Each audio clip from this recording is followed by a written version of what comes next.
Yo, what's up? And welcome to Hot Takes, guys. I'm young Shiro, and this is Skeleton Lipstick. Hi, guys. Yes.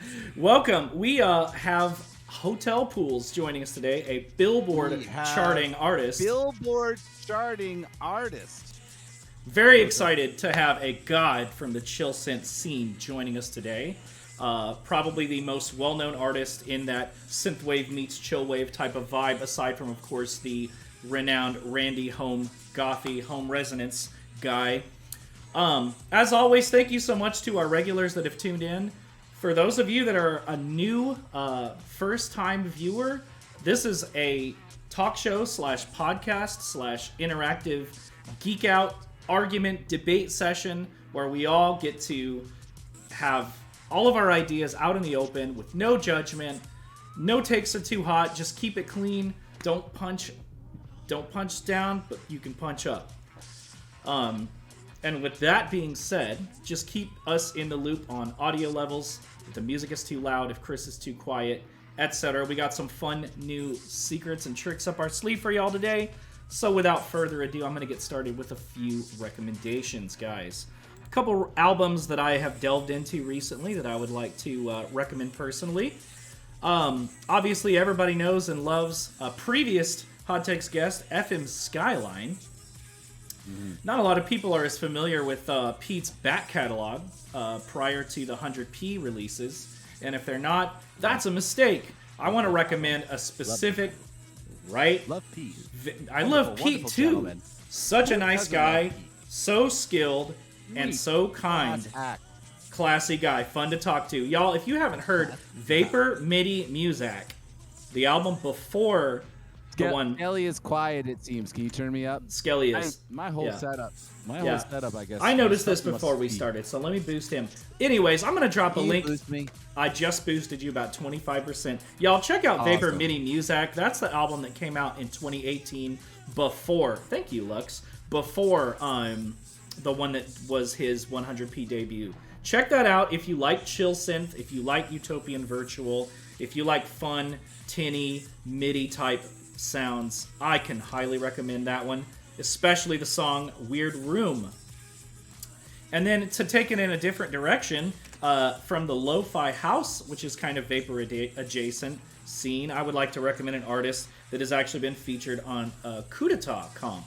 Coup d'etat, as you know, is run by Tendencies, and it's a vapor/vapor adjacent label. Check out... Shout out to Brandon. Shout out to Brandon Tendencies. Check out Unabridged. The Unabridged specifically, because there's two versions. The Unabridged version of Gateway by Phones.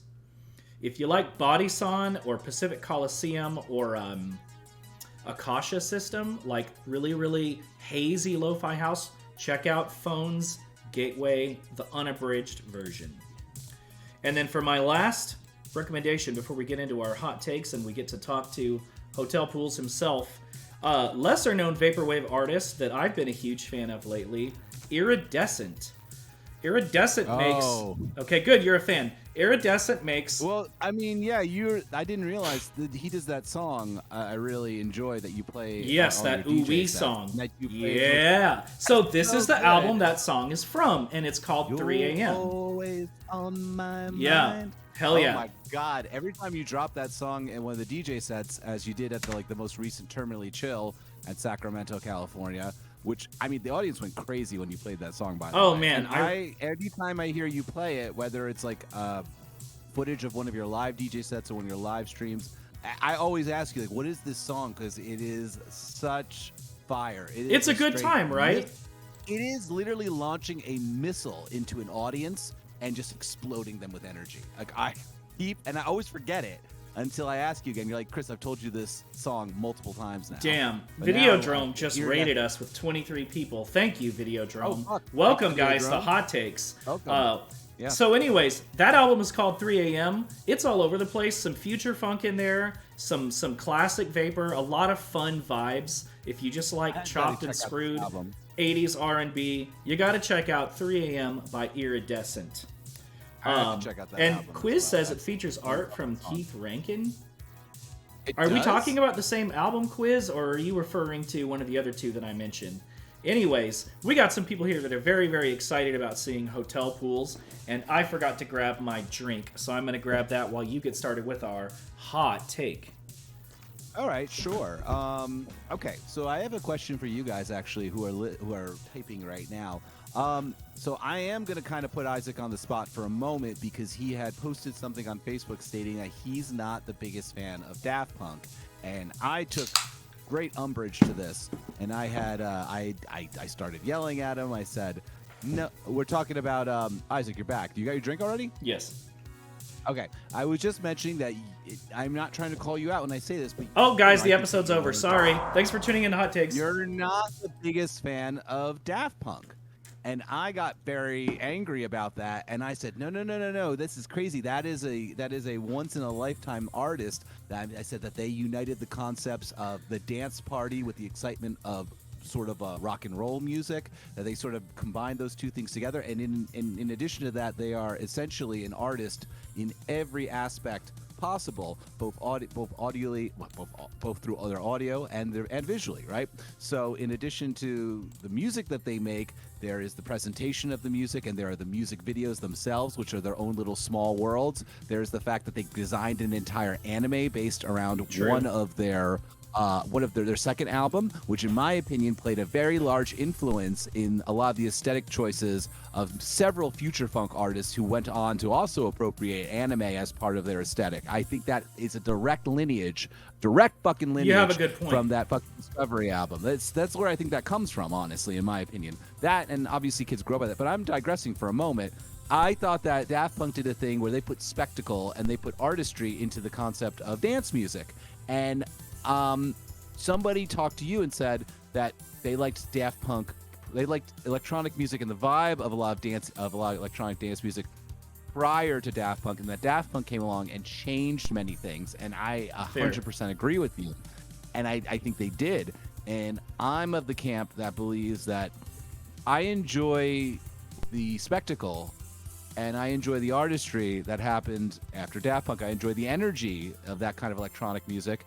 I'm not the biggest fan of, the boiler room style in a basement playing techno, and everybody stays quietly, just sort of nods side to side and watches the DJ do what they do. And I do think, some people would prefer that, and then other people prefer the big pyramid and the robot helmets. And now, I think that Daft Punk does the spectacle, but they do it with integrity, and they do it with artistry, and they do it in a way that it's an actual, almost like an art piece. Yeah, it is an art piece, not almost. It's completely an art piece that engages the audience and engages the imagination, and I like that. But my hot take is that I'm not really a big fan of the concept of just the techno music in the fucking sweaty warehouse with the dark lights and the not even really dancing that much. I mean, it was pretty much just rave and trance back then if you wanted to dance. So I will give it to you that they definitely mixed it up a little and made it kind of funky, Well, hold on. Like, let's not do that completely, okay, right? And window liquor. We got a Chicago house. You have all kinds of fun things that are cropping up, right? Yeah, but I mean, like in the pop culture sphere.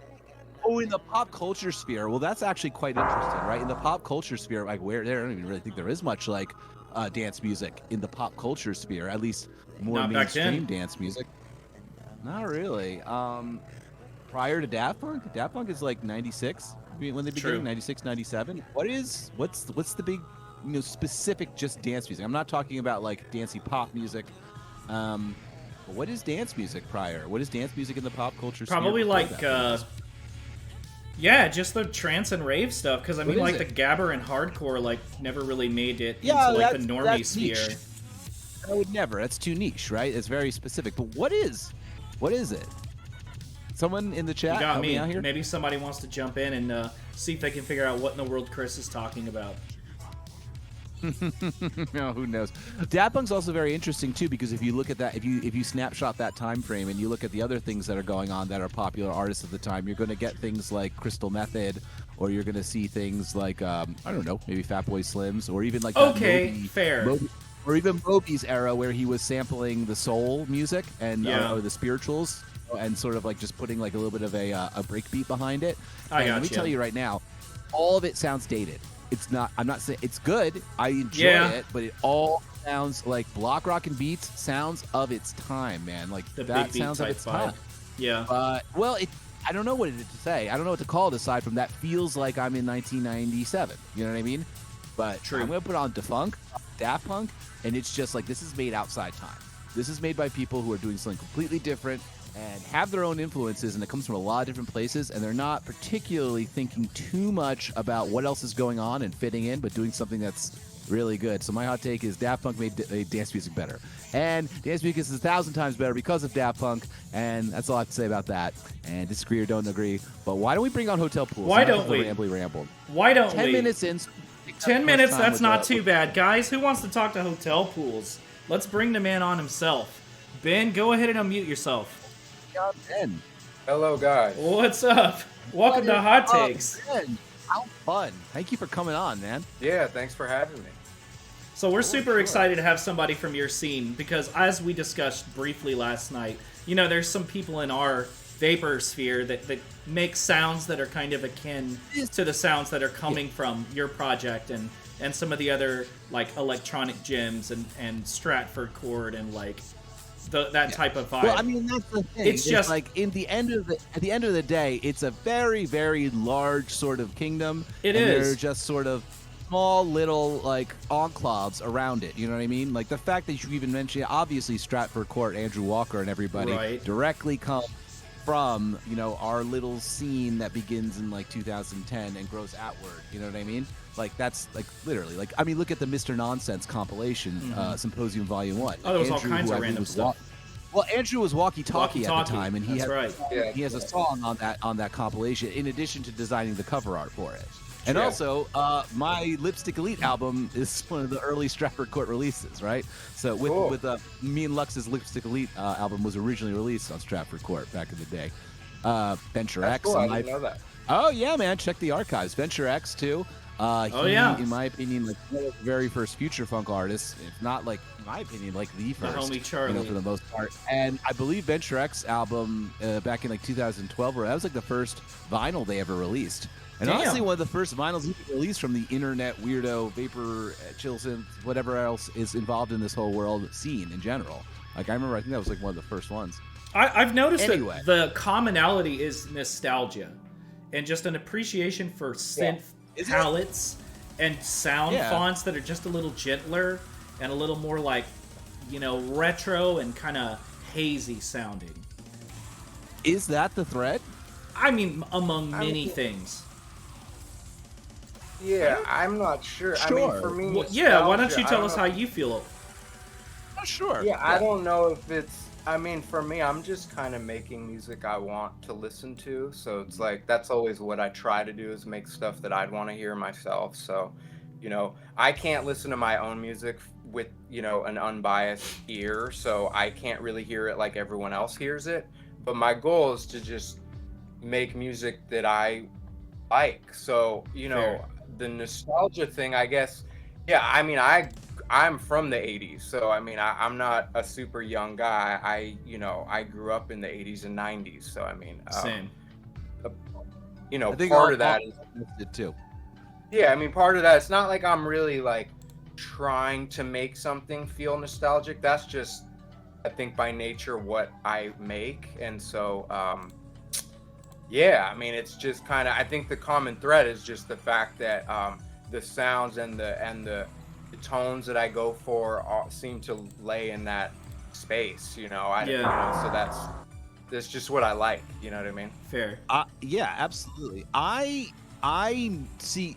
I never really think too much about the nostalgia thing for me too. Nostalgia is just one part of it. It is one, like you have this palette, right? And there's a bunch of colors on that palette, and one of the colors is definitely nostalgia. But I never personally consider it to be. It's never been my main palette either. And I always thought that honestly, it's sort of this combination of like of looking back and using older instruments or older sounds, but also looking forward into thinking about new ways that you can dress them up and experiment and play. You know what I mean? And the nice thing about like the whole world of all this stuff happens is like you do have this playground and you do have an audience and you do have like-minded people that are around you and you can exchange ideas back and forth with them. And I think at the end of the day it was also like a bit reactionary to things that were overproduced. You know what I mean? True. Yeah, I mean, and the visuals behind it too. I mean, I kind of lean heavy into it, and that's just because I don't really give a shit. Like if it's a cliche, I like it. And it's like the music. I don't really care if it's overdone or if chillwave is like corny. I just liked it. I like it, so I'm gonna make it. And I like that other people to like gravitate to it too.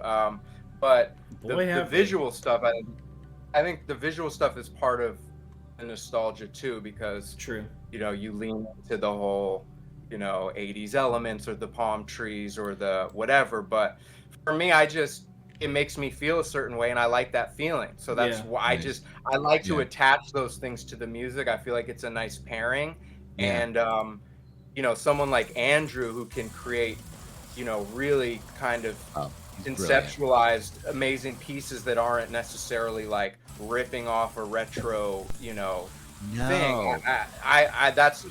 Him and we've created kind of a really cool relationship because without him I don't feel like I'd necessarily be here. He helps me create that kind of that template that people can see and then kind of run with it. You know what I mean? It's like when you read a book and you're able to create the visuals in your head. Andrew can set the scene and then the music can take you further. You know what I mean? Did Andrew do the artwork for your most recent album? The one where it looks like a vintage T-shirt from like some surf shop? Yeah. I love he did that. I love that artwork so much. He is a genius, and that's a really brilliant thing about Andrew in general is the idea of creating things that remind you of something that does exist, but it doesn't exist. It's completely from his imagination. Right. And it's fully unique to the music that it's being associated with. And it's just like it draws on the ideas of like, have I seen this before? I have not. And if I've ever seen anything that reminds me of it before, this is something that's taken it so much further into something new. And he's really brilliant. I didn't realize that he's a good collaborator too, because like the last thing, like you said, that was this crazy concept that I had of a son coming up over a farm. Initially, I wanted the farm to be growing croissants, and so the concept was like, baked, the croissants are being baked. And then so that's where the whole croissant, and then he drew this, the sun, and with the concept of him like hitting the palm tree and then eating the croissant, and it turned into this whole like thing, and I was just like blown away that he was able to take my idea. It's very fun and just lighthearted and whimsical. I love it. Yeah, I love it too. I have a question for you. Go ahead.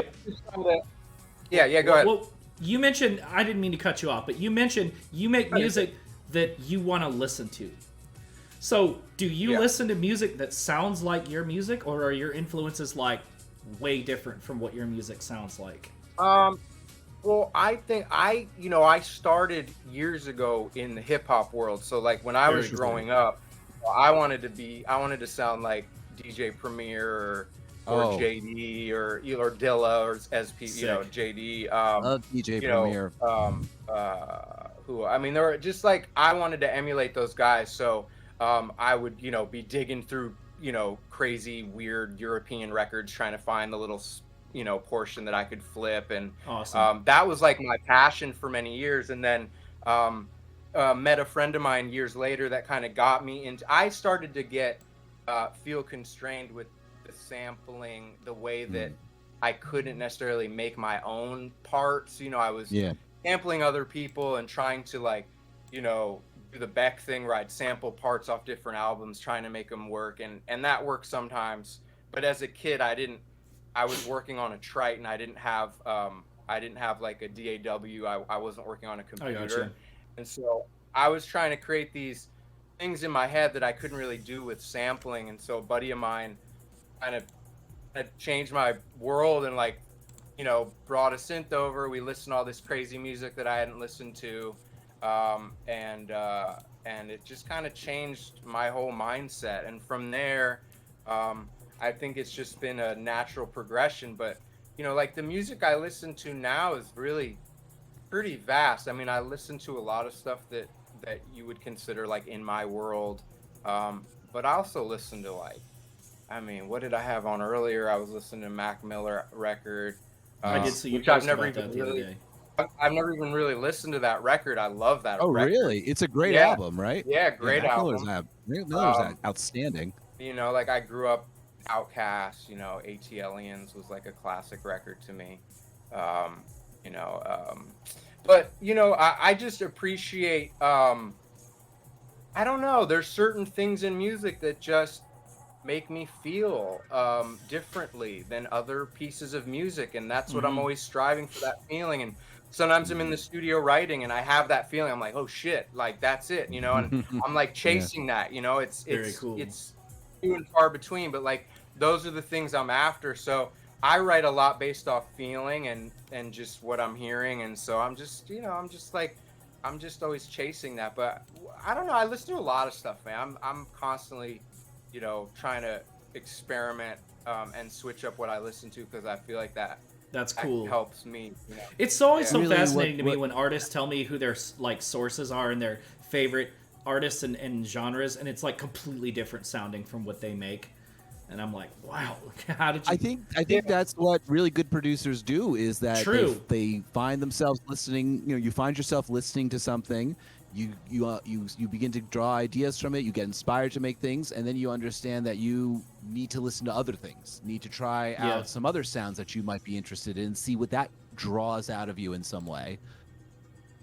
Yeah, and I'm pulled so many different ways too, that often when I'm writing, I can't listen to other music, because I'll hear something, be like, fuck that, what I'm doing, I need to do Yeah, that. Like, I haven't so I s- have to like really. That happens to Yeah, me too. I have to Absolutely. kind of focus Oh, wow. in. But like when I was in another project years ago called Mackintosh Braun, and it was more like pop electro stuff.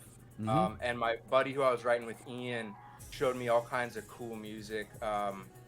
And a buddy Rob of mine, like he showed me M83 back then. This was like probably 2000. Damn, I love M83. 2008, 2009. And he like changed my whole. I mean, I've seen him many times live. That's was it Saturdays Equal Youth? That album in general. Yeah. That was a big. In my opinion, that album in general was like a big sea kind of change. When that launched got a lot of synthwave. press.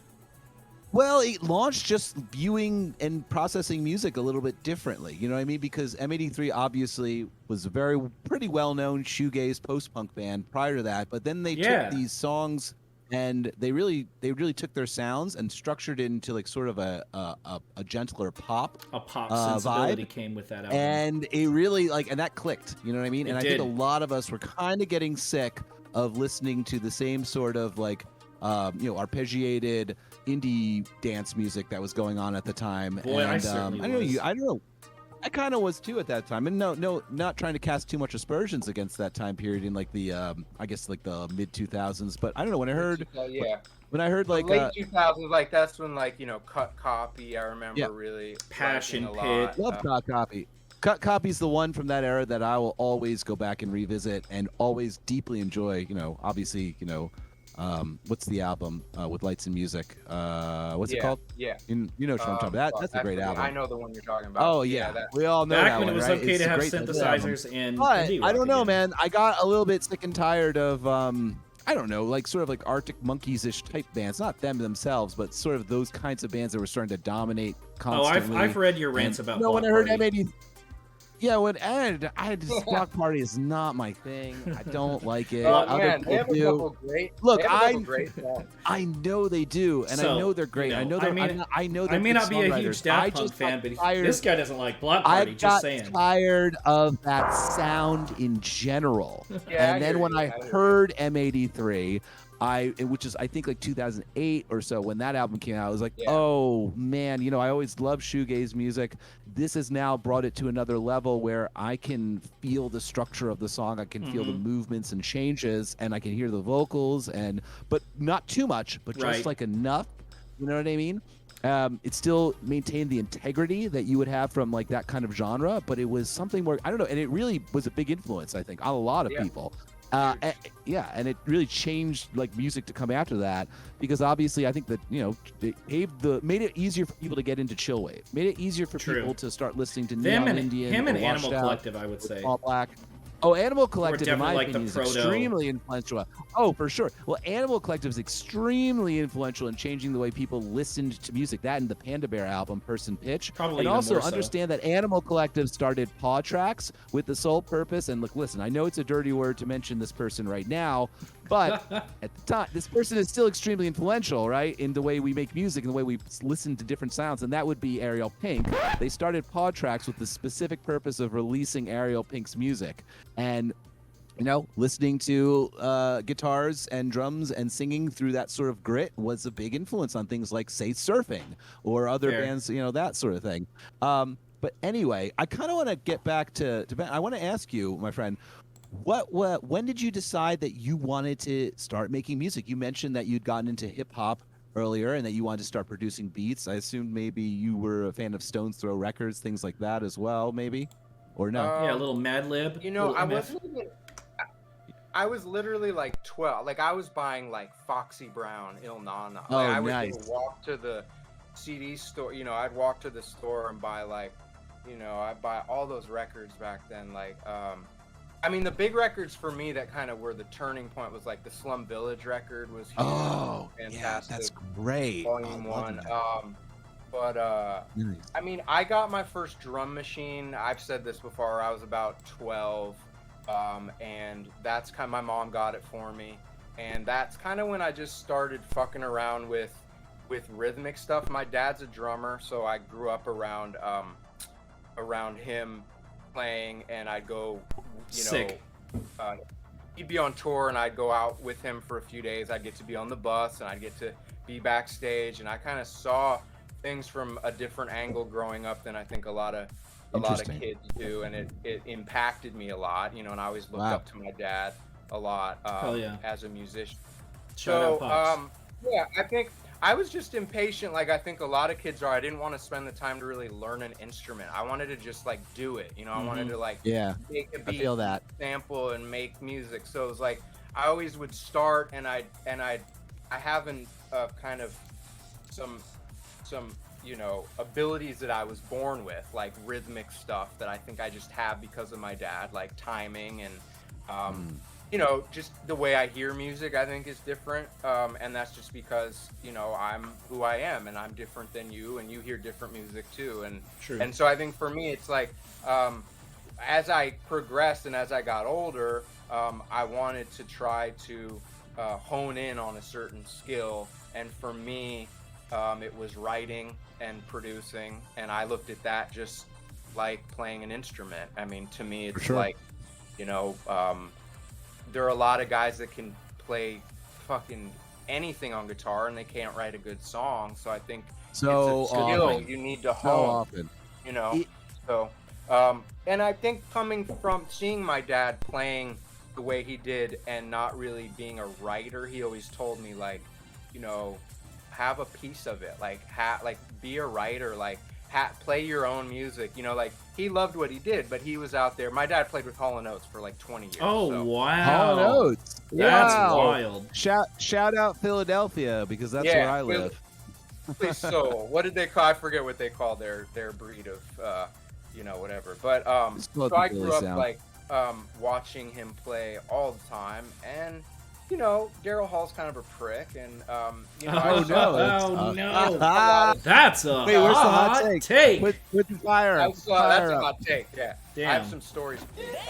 But no, anyway, I knew that I wanted to like come at it from a different angle, and I didn't want to just be like a player. And there's nothing against that, but that wasn't my passion. So I think what drove me was just trying to really like own my songwriting. learn as much as I could from others that I, thought were great, and people that would teach me along the way. But, I'm really self-taught. I mean, I've taken lessons here and there, Sick. but, Yeah. I play guitar, I play bass, I play keys. I do everything in the studio myself, and I just kind of let it happen naturally, I guess. I don't know. No, love that. I think that's very common. Not very common, but I think a lot of people who produce music, for the most part, are just. I mean, I can only speak from myself as well. Are just drawn to do it and will do it, and it's inside you, and you're going to make it happen. And honestly, you don't half the time don't want to waste your time learning music or spending hours on the piano practicing concertos all day long. Like you're like, I have the idea, I want to do it. I'll figure it out. You know what I mean? Damn. And the stuff I don't know, If you have I'll enough look it up or passion, I'll you'll ask figure it out. somebody. Well, yeah, Yeah, I've and- seen so many. Go ahead. I'm sorry. No, I mean, growing up, I didn't have like the internet really. I mean, I sound like a fucking old man, but it's like I didn't have YouTube when I was 12 or 15 to go Wild. look up, how to do shit. So a lot of it, it would be frustrating because I'd want to be at a further level, and I see young people writing me and saying, how did you make that patch, or will you send me? Like I've had people Will you straight up send ask me? me for the session. Yeah, like will you send me the session, or did I? And I totally get it because it's that hunger, like you just want it so bad. But Right.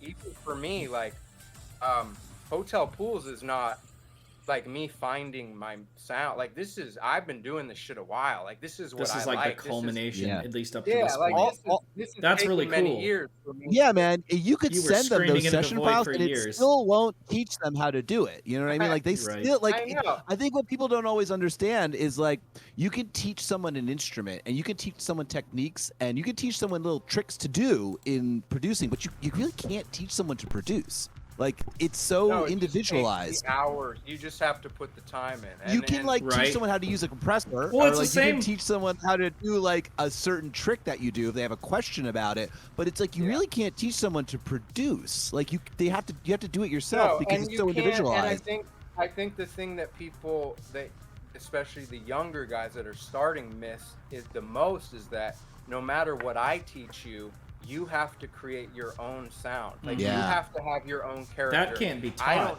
sound. You can't help I them don't with sound like that. anyone else, and the people that I like don't sound like me. You know what I mean? And Yeah. and that's just For sure. from years of trial and error, twisting knobs, fucking up. That's just part Yeah, of it. So. there's like when you produce music, there's always these times when you are doing something, and then all of a sudden you kind of catch a glimpse of yourself, and you're like, oh, you make a sound, or you do a thing, or you put together a piece, and you're like, or even just a small section of a piece, you're like, that's me. That's me right there. Remember that's me right there. And then you chase that. And like, you can't teach that to somebody. They only could do that by twisting knobs and fucking up and trying to do something and failing, or trying to interpret what their heroes do and do it, and it comes out completely different, and then it's them. Yeah. You know what I mean? I think the You can't self-taught teach aspect that. is the coolest part. Like you've done it kind of in a void where like you learn your own way of doing it. And I mean, I don't produce, unfortunately. I DJ, but like it's fun to like meet other DJs and be like, oh, you do it that way? Oh, that's kind of weird, but like I can see why you do. I've said many times, Isaac, that the fact that you don't produce is what makes you, in my opinion, the best DJ in this scene. Oh, you're too kind. It doesn't distract you from anything else aside from Fair. creating that vibe and DJing and focusing on the music and the tracks themselves. It's it's the fucking Steve Aoki shit right there, my Oh, friend. that's very, very kind.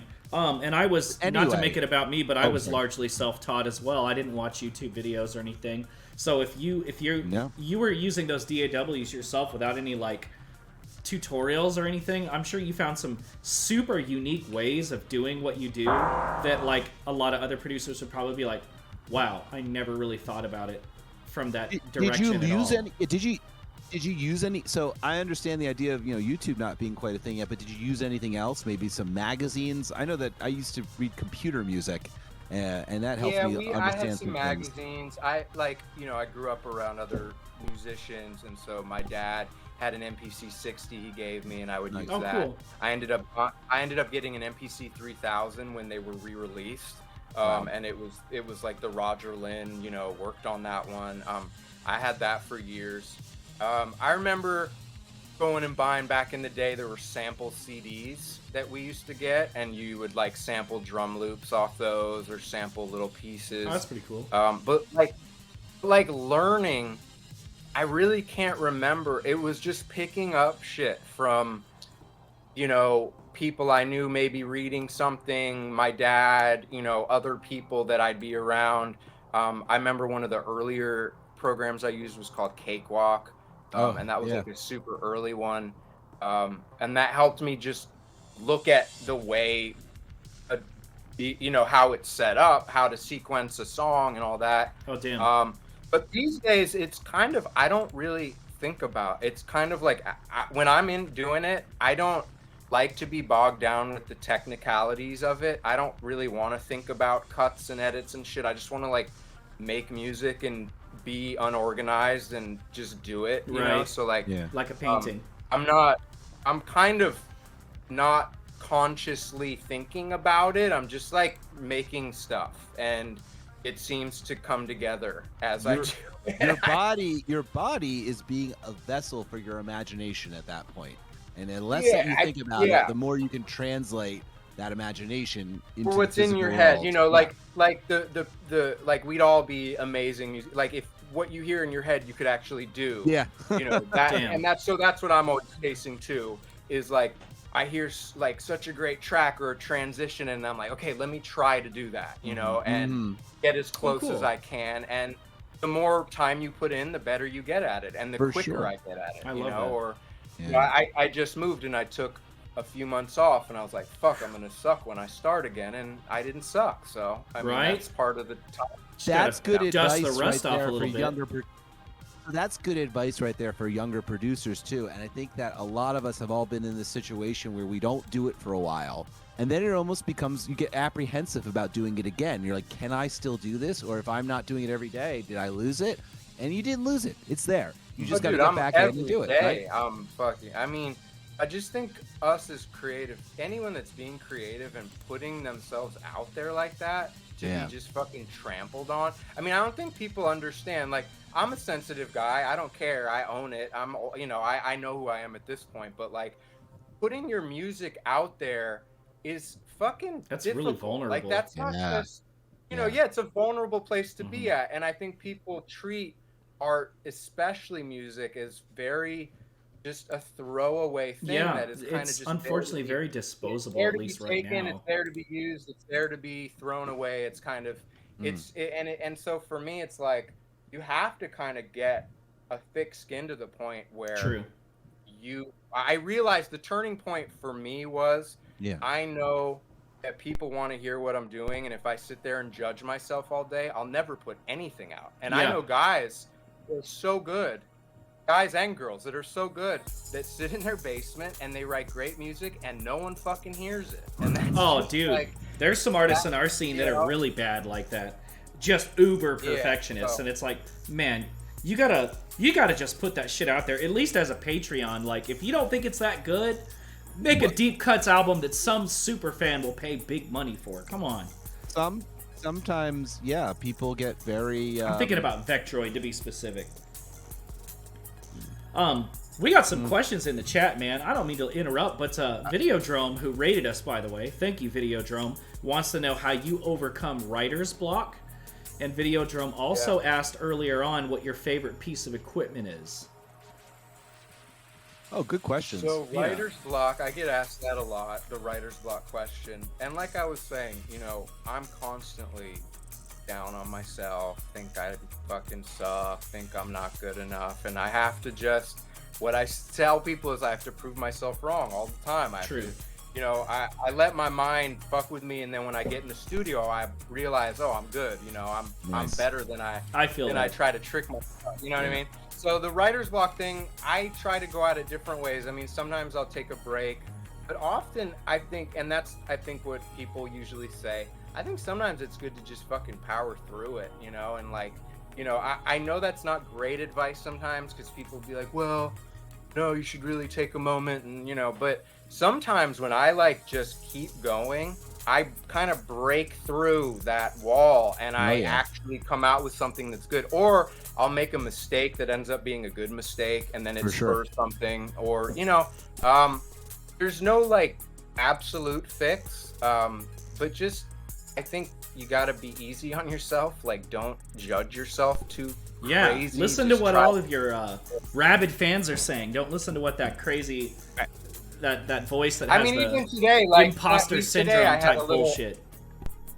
I had a rant on Twitter. I was pissed off at something, and I let my emotions get all crazy. But like, that's just fucking being human, and I think that just this whole thing is ups and downs, peaks and valleys. That's just part of it. So writer's block is just part of the process. You know what I mean? It'll come and it'll go. And very true. Yeah. Okay, I have a question. Wait. Favorite piece of equipment. Sorry, real quick. Oh my Video gosh, drone. yes, please, of course. I didn't forget video drone. I remember. Yes. Yeah, fuck yeah, video drone. Favorite piece of equipment. That's tough. I'd like to know that as well, actually. Because that's like, I could pick an instrument, which I love all my synths and stuff. Why don't you do it like this? One that's like your workhorse that you use a lot, and one that's just your favorite. Something that wouldn't be Hotel Fools without. Oh man, well, fuck. I've changed my setup a lot throughout the last few years, but I'd say on the last few records, I bought this piece of gear. It's called a Neve Master Bus Processor. And I master my records with that. I've mastered a few other guys. I just did the new Makeup and Vanity set record. I just mastered. No way! I got to interview that guy years ago. That's super cool. Yeah, he's a cool dude. He is. Dallas, Texas represent. I'm googling it right now. What? What's the equipment again? What was that one again? It's called a Neve Master Bus Processor. It's basically a stereo compressor, and then it has a stereo field section, which is for controlling your middle and your side. Oh, these guys. Yeah, these things are so sweet. It's just a great, really, really nice sounding compressor. And then the Neve stuff has this button called Silk, which is basically like a saturation type thing, harmonic thing, and you can focus on the low or the high. And I mastered Palmscapes with it, I did Baked with it, and I just find it's like... you do your own mastering? I do fucking it all, man. I don't... Yeah, I do it all. I mix it, I master it. I respect that. Yeah. And there's nothing against using other... I've used other people to do that stuff too, but I'm just in the zone. That's just what I do these days. I don't like to wait on anyone. I just love it. Wow. Yeah, very cool. These Portico things. Yeah, I've heard of these a lot. They're favorite. I'll say my favorite synth. I love my mono poly, but I'll say my favorite synth over the last couple years has been the Moog Matriarch. It's just fabulous. Moog makes a damn good synth, and I don't even play synths. It's a great instrument. It's just the sound of it. It has almost a 70s feel, and I just feel like the Palmscapes record wouldn't sound like it does without that synth. So it's really like been a synth that is just, I always come back to it. I just finished a record that I haven't really talked about much. I'll talk to you a little bit about it. Yeah, please do. Hush hush, but it's a collaborative record, so it's me and one other artist in my genre, and we did a whole album, and it'll be out on Stratford in a few months. So I love it when people collaborate in that. Like Flavio Labar did an album with like Franchi. I don't know how you pronounce it, but somebody, which was really and it was cool. real good. Cool. So I'm Yeah. excited to hear whatever this is. You know, this is So many questions. Basically, kind of, it's good. I don't want to tell. I mean, I'm really proud of it. I'm happy with it. So. Very excited about it. I have to start asking some questions now. Yeah, But go. my first question is going to have to be, you know, we've talked a little bit about how you started getting into music and the first kind of music you made, but I want to know what made you decide to start getting into synthesizers in general? Was it the M83 album? Was there something else? What made you start to pursue that instead? I know you mentioned like you wanted to start making something instead of the sample-based hip hop tracks, but what made you decide to start getting into synths in general?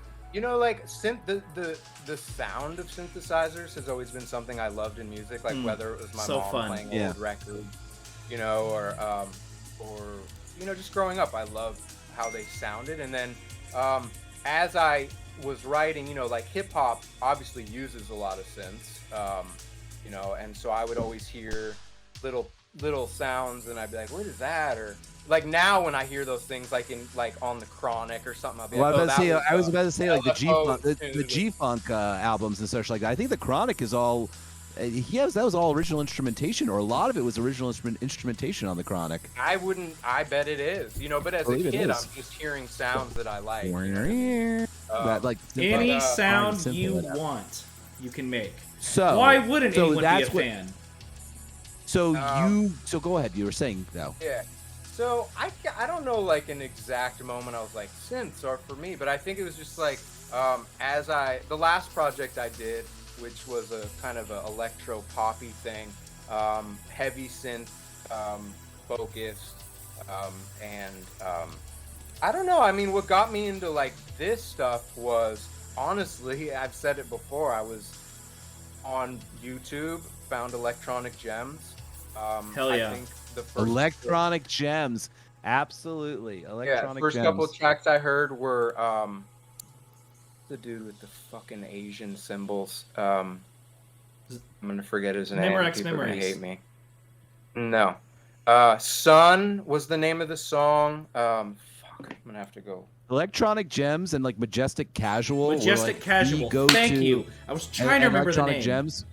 Oh, but Majestic Casual, Electronic Gems were like especially in like the early 2010s. Those were like the two. They curate a damn good playlist on YouTube. And check out Midwest Collective and Fixed have some great stuff kind of in that vein too. What's the old one right now? It's a home song. Oh, it's Uutsu. It's you. There you go. That guy is great. Oh, nice. I love phenomenal. His albums run a little quiet, but other than that, supposed to collaborate. Collaborate. Like, why when didn't you? When I first started, he's an eccentric dude. I don't even know where he's at now. But when I first started Hotel Pools, he hit me up and we worked on something. And he was like, "No, I don't like this. Never mind." It was like very like, that's such a bummer, bro. And then Voyage, Paradise. Voyage is good as shit. Yeah, great. And you know, of course, I heard Home too. It wasn't the first one I heard, but I love that track. And then I was kind of in my room, like, fuck, I could do this shit. Like, I love this kind of stuff. I love how warm and just like saccharine it all sounds. It's like a warm glass of sugary lemonade, you know?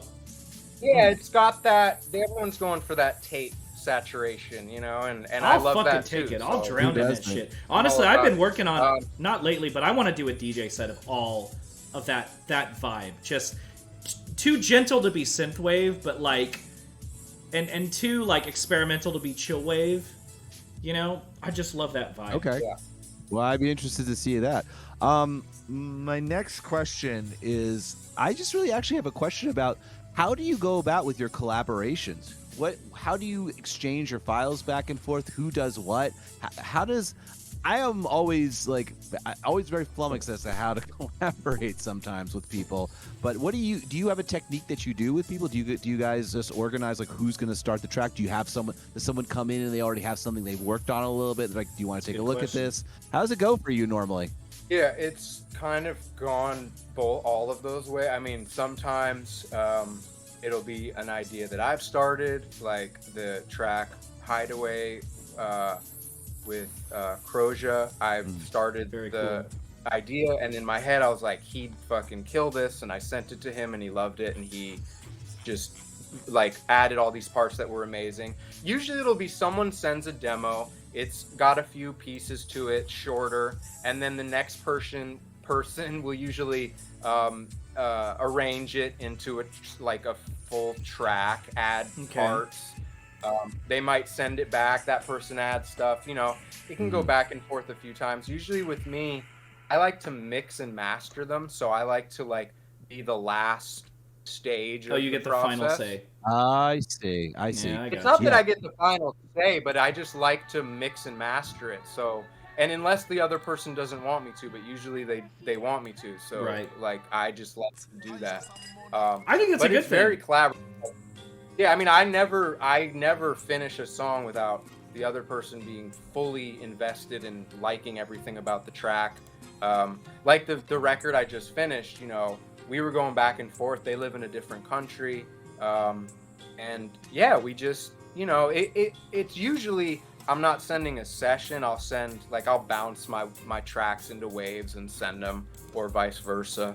So you'll send stems, or you'll send the full track? I will bounce every single track out usually. If it's a drum bus that has a certain compression to it, I'll bounce the bus out. Nice. And then I'll take off anything on the master bus that might be affecting things, so that when I get it back, it's not doubling those effects. But yeah, I mean, it goes both ways. I mean, there've been many times where I'll have the idea started, or the other person does. This newest record I just finished, he had sent me like 15 demos. Some of them were very cool, short little pieces. Some of them were a little more fleshed out. And I went on this stint where I'd pick one, put it up, write a track, and I did that every day. I had like that's very cool, man. I probably had 8 or 9 days where I wrote a song a day, and we finished the album in about a month and a half. Oh wow! You have an extraordinary work ethic. Very proficient. You have an extraordinary work ethic, it's crazy too, because I think it's just where I kind of let go of being ultra critical. And then having some of the skill kind of match up with that, as I started to catch up with my mindset a little bit. In the studio, I try to treat it like a little bit like a job. I like to start in the morning. That's smart. I like to take a break. I like to work again for a bit. But yeah, man, I mean, I have a wife and a kid. This is what I do every day. Congratulations. But I'm lucky. I mean, I worked hard at it, and I'm serious about it. I mean, I think a lot of people don't really treat it like, we just moved and I meet a neighbor. What do you do? I'm like, I'm a musician. They're like, that's like what you do? I'm like, yeah, that's what I fucking do. I want to be like, motherfucker. Like, so you don't have a day job. That's what you do. That's what I do. It's what I've done wild. For many years. I love that. I mean, even there were years ago, after it's like, if you're project, not like fucking Rihanna, they're like, what, you make music? Like, yeah, yeah, I don't man, think there's a whole I don't think it connects doing this. Yeah. Right. But yeah, I mean, I've had 9 to 5s. I've struggled hardcore. I mean, before Hotel Pools, I've said before, I almost quit writing music because I didn't feel like it was being responsible to my family, because I was making no money and no one gave a shit about what I did. And I was working at a juice stand for like a year and a half, and I was depressed. And then yeah, I to continue off the electronic gems thing, I said, well, fuck, I love this music. I could do that. And I sat down. At the time, I was using Reason a lot, which I still use all the time. Any new producers out there, I'll always push Reason. It's a great program to get started in. But anyway, I wrote Coast, which was the first track I put out in probably 3 or 4 hours.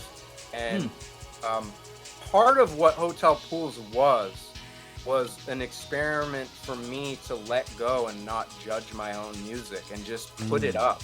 I came from a project where we had a record contract, so we had to wait. Like, we would finish a record and we'd send it to them, and it would come out 3 years later. Like, oh my God. Wait. Okay. That's terrible. That is fascinating. All right. Hold on. Now, wait, pause for 1 second. So your previous act had this record contract. Now, I have a question. What has your experience been comparing to like this sort of record contract world where you're beholden to this, to, I don't know, kind of working on your own terms and collaborating with people at Stratford Ct? What is the what's I the mean, night I want to rip my clothes off and just like have the light shine down on me. That's how good I feel now. Would you recommend that artists go this path with staying with these I mean, I'm not going to say it's not hard, but I tell every artist every young artist, you're a successful artist, you know what I mean? And like, you're doing this success with the record label Stratford Ct, and that's like a very accessible kind of homegrown record label that started and has built themselves up to what they are now, as opposed to this sort of corporatized, sign this contract, we'll release it when we want to release it. Like, keep going with this. And Andrew and I have always, Andrew and I have always worked off of a handshake. We've never signed anything. I mean, we have a great working relationship, as opposed to the label stuff, which my experience was just, Shit. I mean, they screw you. We signed a 360 deal. We got an advance that we thought was great, but really it's a shame, man. they just take it off the top of everything you're getting. So Yeah. really doesn't matter. And when you get that chunk that you think's great, you're not going to get any more for a while. Right. My last project was we lived off of TV licensing. So my last project, we had a lot of songs on like Grey's Anatomy and fucking Gossip Girl and other TV shows. And that's how we lived. We were like a studio project that lived off of those checks. And when the label got involved, they tried to change the music. They tried to make it more pop. The first record we did, they got that heavily involved. Go check it out. It's grubby hands all over it. It's called what? Mackintosh Braun. Mackintosh Braun. My last name's Braun. It's called Mackintosh Braun. Braun. Yeah, it was my friend Braun. Ian Mackintosh. Yeah, it was my friend Ian Mackintosh and me. The first record, we were heavily inspired by like Postal Service. We wanted to do like ambient-ish music that had kind of clickety beats and like kind of low little micro glitch type vibe. And it's really cool. Oh, and our main thing was vocoders, like Love, Imogen Heap, heavy vocoders on all the vocals. Cool. And then the label got involved. They wanted us to be poppier. They wanted us to write more pop songs. They had their hand in everything. And if we didn't do that, they'd shelve that track. You know? Wow, really? Bro. Yeah, or the A&R guy was a prick, and we'd have a track we'd like, and he'd be like, yeah, I don't know if I see that for the record. We'll talk about that in a bit, and how constraining. There's somebody in our scene that recently kind of went big and got signed. No names, but like I was talking to them, and they were talking about how it ain't all it's cracked up to be. They low-key kind of regret it. Yeah, I think it's I think artists are kind of, we come up in this world, we think we're supposed to get signed, and that's how you get money, and that's how you get like big. People telling all the kids to go to college, But I think these days the power is owning your art and keeping it. Don't sell your publishing, don't sell your master. I just had some fucking guy, he kept bugging me on email, and I finally talked to him, and he was nice, but he wanted to release a record and take half the master, and I was like, no, I don't do that anymore. And it feels good to say that, because years ago, if I was 25 and someone said, here's 50 grand and here's a record contract, I might do it. But I would tell that same kid to say no to that, because the only reason they're offering you that is because they know they're going to make way more, and if they don't care. They'll write it off, and you're another fucking one that didn't happen. You got to ask yourself, why are they giving you $50,000? Well, labels are in the business of making money. They don't break new artists. Like, that is a lottery, kind of thing. That's for them take. Putting time and energy into a new artist to actually put the attention that a new artist needs and the time that a new artist needs. They don't do that. That's not part of what they expect you to bring that. So, yeah, it's one and done. A new artist gets one record. They get a little bit of time. If it doesn't pop off, you're done, and you get no attention. They're just throwing everything at the wall to see what sticks. You're still locked into a 360 deal. You're still not able to move forward and do anything else you want to do. I luckily was able to get out of my publishing deal with Warner Chappell before I started Hotel Pools, and if I didn't, thank God, I would have been fucked. So, wow, this is really fascinating. Yeah, I own Hotel Pools. I own the music. I own the publishing, and that's important to me. That's more important than fucking $1 million right now. I mean, fascinating. Yeah. Hey, Soft Replica has a really good question based on it. No, not yet. He's got two questions. No, he can wait. This is I can ask one of them right now. This is real. No, this is really interesting stuff, and we need to continue. This is important information. This isn't Soft Replica. I love you. You're a phenomenal artist. You're going to have to wait. I love you, Soft Replica. He's phenomenal. Hotel Pools but this is a Soft very Replica. important. This is very important advice for up and coming producers right now. This is very interesting, fascinating stuff that he's talking about. That you don't really get to speak to a lot of people who have been on this side and have been able to successfully navigate out of it as well. So my question then is, when you decided to leave, how did you do that? How did you get out of this publishing deal? So it wasn't easy. I had to get lawyers involved, and we had to navigate. You I had to remember get lawyers involved. Oh yeah, Holy fuck. yeah. It was a contract. You had to. How did you even like? How'd you find the lawyer to use? Like, this is like a big deal, and that could be like. First, there was actually someone said, there may be a program that helps people with attorney that helps people that don't know what they're doing, or people in the arts. There actually was something. Oh, badass. And I met with the lawyer. No, but it wasn't, because he didn't know shit.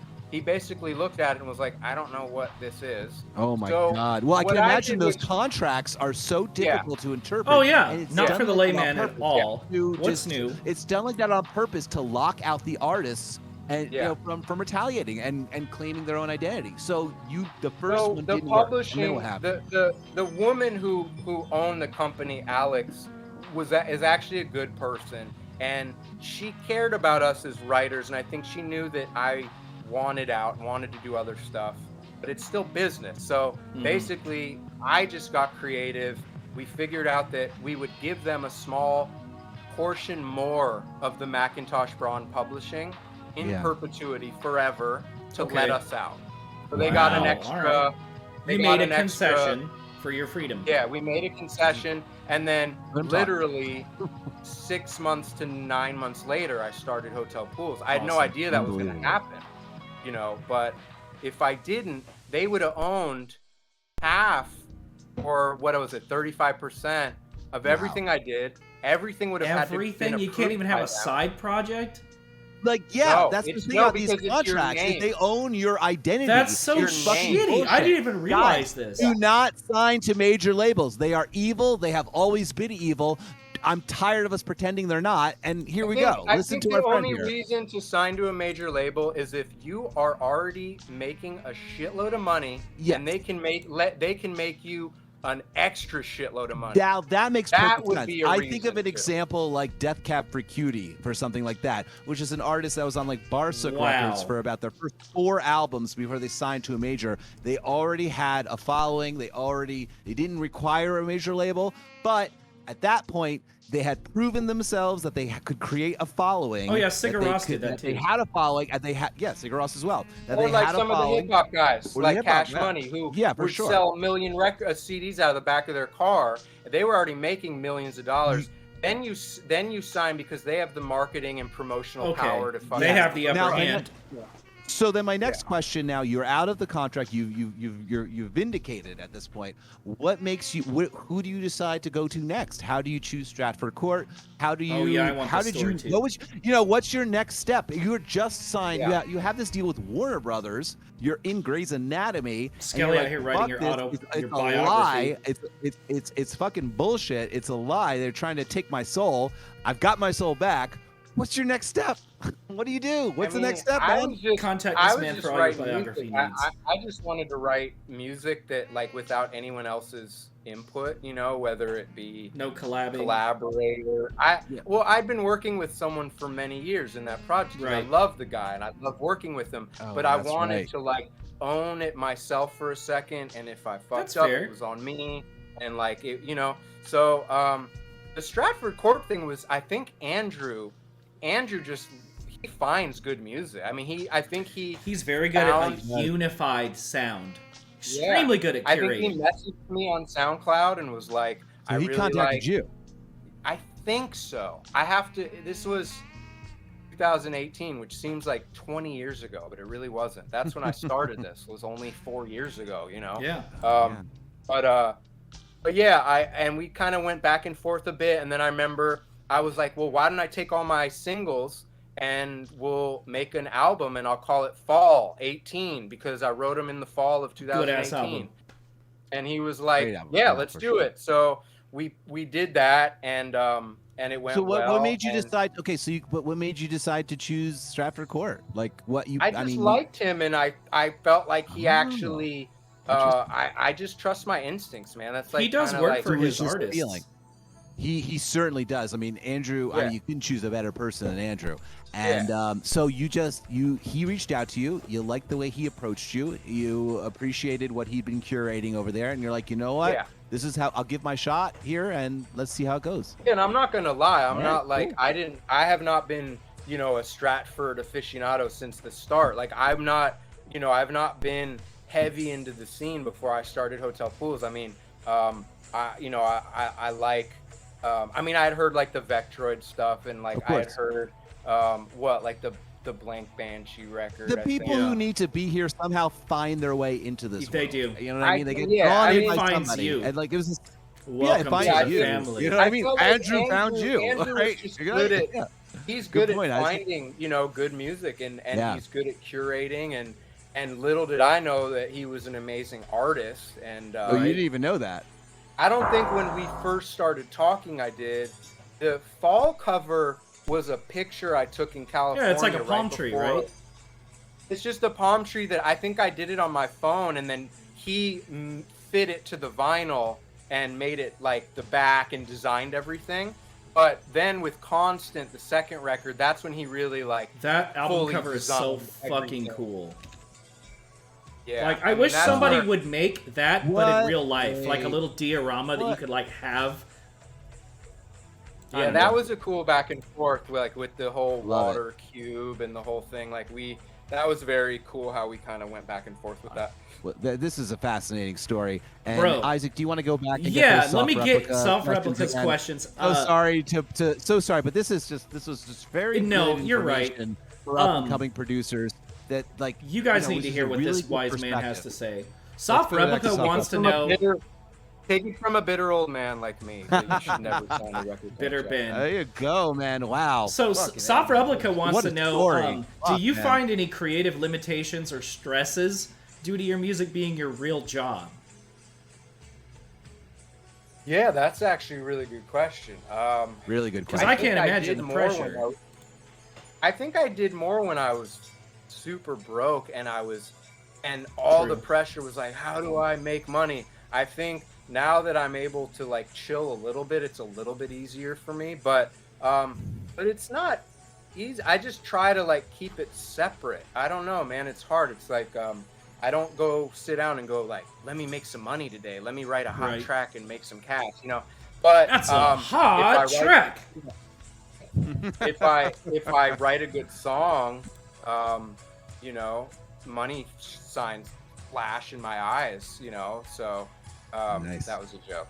But no, I think it's just part of doing something for a while and learning how to like, maybe keep those things separate. I don't really have a good answer for you because I just try to not think about it. At any moment, that's a good answer. At any moment, the whole thing could fall apart and I could be broke. So I don't really feel. There's a few people in our scene that have quit their day jobs, and it seems like it's really stressful, but ultimately rewarding. Yeah, I just don't ever feel like I'm on level footing. I feel like at any moment it could crash and I could be working at the grocery store. So that's why I'm constantly in the studio trying to make music and write, because it's not only what I love to do, but I know that's how I'm going to keep pushing, Yeah. So Soft Replica's second question, a little further back, wants to know, let's see, do you find it hard to produce, mix, and master your tracks without losing interest or perspective? Yeah, that's tough. The perspective thing is hard because it's not easy to hear your music with an unbiased ear. Like you can't. Exactly. You know what I mean? It's like when you hear yourself talk and you hate your own voice, but other people don't really notice that. You know what I mean? Yeah, absolutely. It's hard for me to sometimes to have that perspective, but I just have to trust my ear, and I kind of, like I said, I fall into a groove where I'm kind of not even thinking about it. I'm just going and hoping that the outcome is something I'm enjoying, but I try to not get bogged down with every little step along the way. At this point, I'm just like making moves. Do you know what I mean? Does that make sense at all? Yeah. Well, I mean, you said this is the culmination of years of.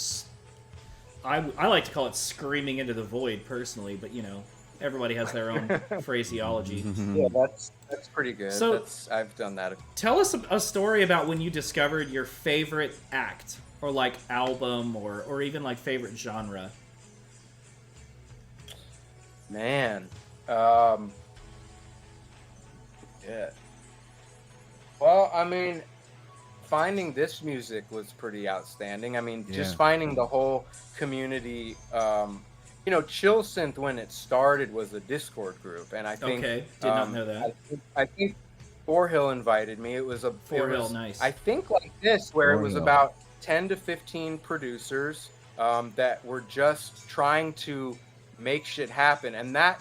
So for me, coming out of my experience, I respected these guys because they were all like early 20s. They didn't want to get signed. Mm-hmm. They were taking ownership to try to make some shit happen for themselves, like as a group, as a community. So they started this playlist on Spotify called Chillsynth, and we were all on the Discord together as it was blowing up, like 1,000, then it had 2,000, then it had 5,000. We were like, whoa, shit. This was at a point where none of us had any following on Spotify. I mean, all of us were pretty much unheard for the most part. Maybe Allison was a bit more heard of. Like Emil Rottmeyer. But he was not involved in this at that point. Oh, really? Oh. Disappointing, but not surprising. Not on the Discord. Not at least. He wasn't on the Discord. So, they created this thing that then spurred actual movement on Spotify for us, which was like, for me, was like so cool. I was like, man, these fucking kids are like, fuck a label. They don't need, they're just going to do it. And I love that. And it caught on, kind of like lo-fi hip hop. Like, people noticed. Well, it's become a genre that people like, classify as chillsynth. And that's cool, whatever. I just loved that it was a community of guys that were like taking ownership of their music and, like screw the machine or whatever. They wanted to try to make their own way, and I wanted to be a part of that. I thought that was inspiring, you know what I mean? Yeah, it's it's a scene, you know what I mean? It's a scene. I always like that. I always like to see these things and people, when you dig into these things, it's a scene of people. Even more so than it is a genre. I mean, and then that scene of people is like buttressed up against another scene of people, and then you know what I mean. And it's all like kind of in the same little kingdom, and it's interesting. It's fun to see everybody friends with each other and everybody exchanging ideas. Those super inviting like scenes really there needs to be more scenes like that. I mean, the vaporwave scene is like that. I wasn't aware that the chill synth scene was so inviting, and I love to hear that. Honestly, I think it's like anything. As you get more popular, and as people are there's competition, and that's natural, and I get that, know. But I think we're all, in a sense, kind of trying to do this together. I know that sounds corny, but like we're all just trying to like kind of beat the people that are able to do this with tons of money and tons of backing, and Spotify, who has a lot of mixed interests with companies they own that also make the music for Spotify. I mean, there's like all kinds of messed up stuff going on. Wait, what? Wait. There are artists that are owned by Spotify that are trying. Wait, what did you just say? So there are. That again. So there are. What's this? There's a company in particular. I just got off the phone with a music distributor who it's a company in Nashville, very like indie company that might put out the next record I'm doing, just distributing instead of distributing. I have questions about that when we're done too. Continue about the other thing. So he was telling me that Spotify has there's a company that basically they have a lot of artists that make the music Spotify is playlisting, and Spotify also owns a piece of that company. So that's really rough. Very kind of fucked up. And so how our system is rigged in so many different ways. Yeah, it's you know what I mean? Exactly. So like artists like us that are trying to get heard on these massive playlists that will in turn get us, listened to by more people. It's hard to break through those barriers when there's so many things holding us back, you know what I mean? Oh, for sure. Sometimes I look at these playlists that are specifically for certain scenes, and whether and I like I'll know these guys, I know they're friends with each other, and then there'll be like a random one on there that I'm like, oh, who the fuck is this? Like, where did they come from? Right. Industry plant. I see that on I do. I see that shit on like the vaporwave playlist and the future funk playlist too once in a while, and I'm like, who is this? Like, I'm like struggling to get on these things. Yeah, when they added Skeleton and, Lipstick to that Young Bae playlist, I was like, industry plant. Yeah. Hey, I got to add to the playlist. This is what I'll Well, take. hey, Spotify just gave me the This Is Hotel Pools playlist. Oh, what? Yeah. That's what I'm. Hey, somebody asked Billboard charting artists. Someone should give him that. Hey, that's a good question. How did you feel when your album charted on Billboard? That must have been no shit, right? So fun. That was a fun fucking experience. I called Andrew. And you got it without being on that fucking big record label. Yeah, bro. Yeah, I know. It's pretty cool. And I know since then Billboard, because I remember talking to the guy a little after that to ask him how it would be possible to chart again, and they changed the way that things chart now. So I don't know if I'd be able to chart now. But yeah, it was the electronic. You did. That's what counts. I did. I charted on the electronic sales something. Billboard charted. You know, it was like it was counts. because of Bandcamp. Hotel man. Pools really? Pandora win. Yeah, it was Bandcamp was huge for that.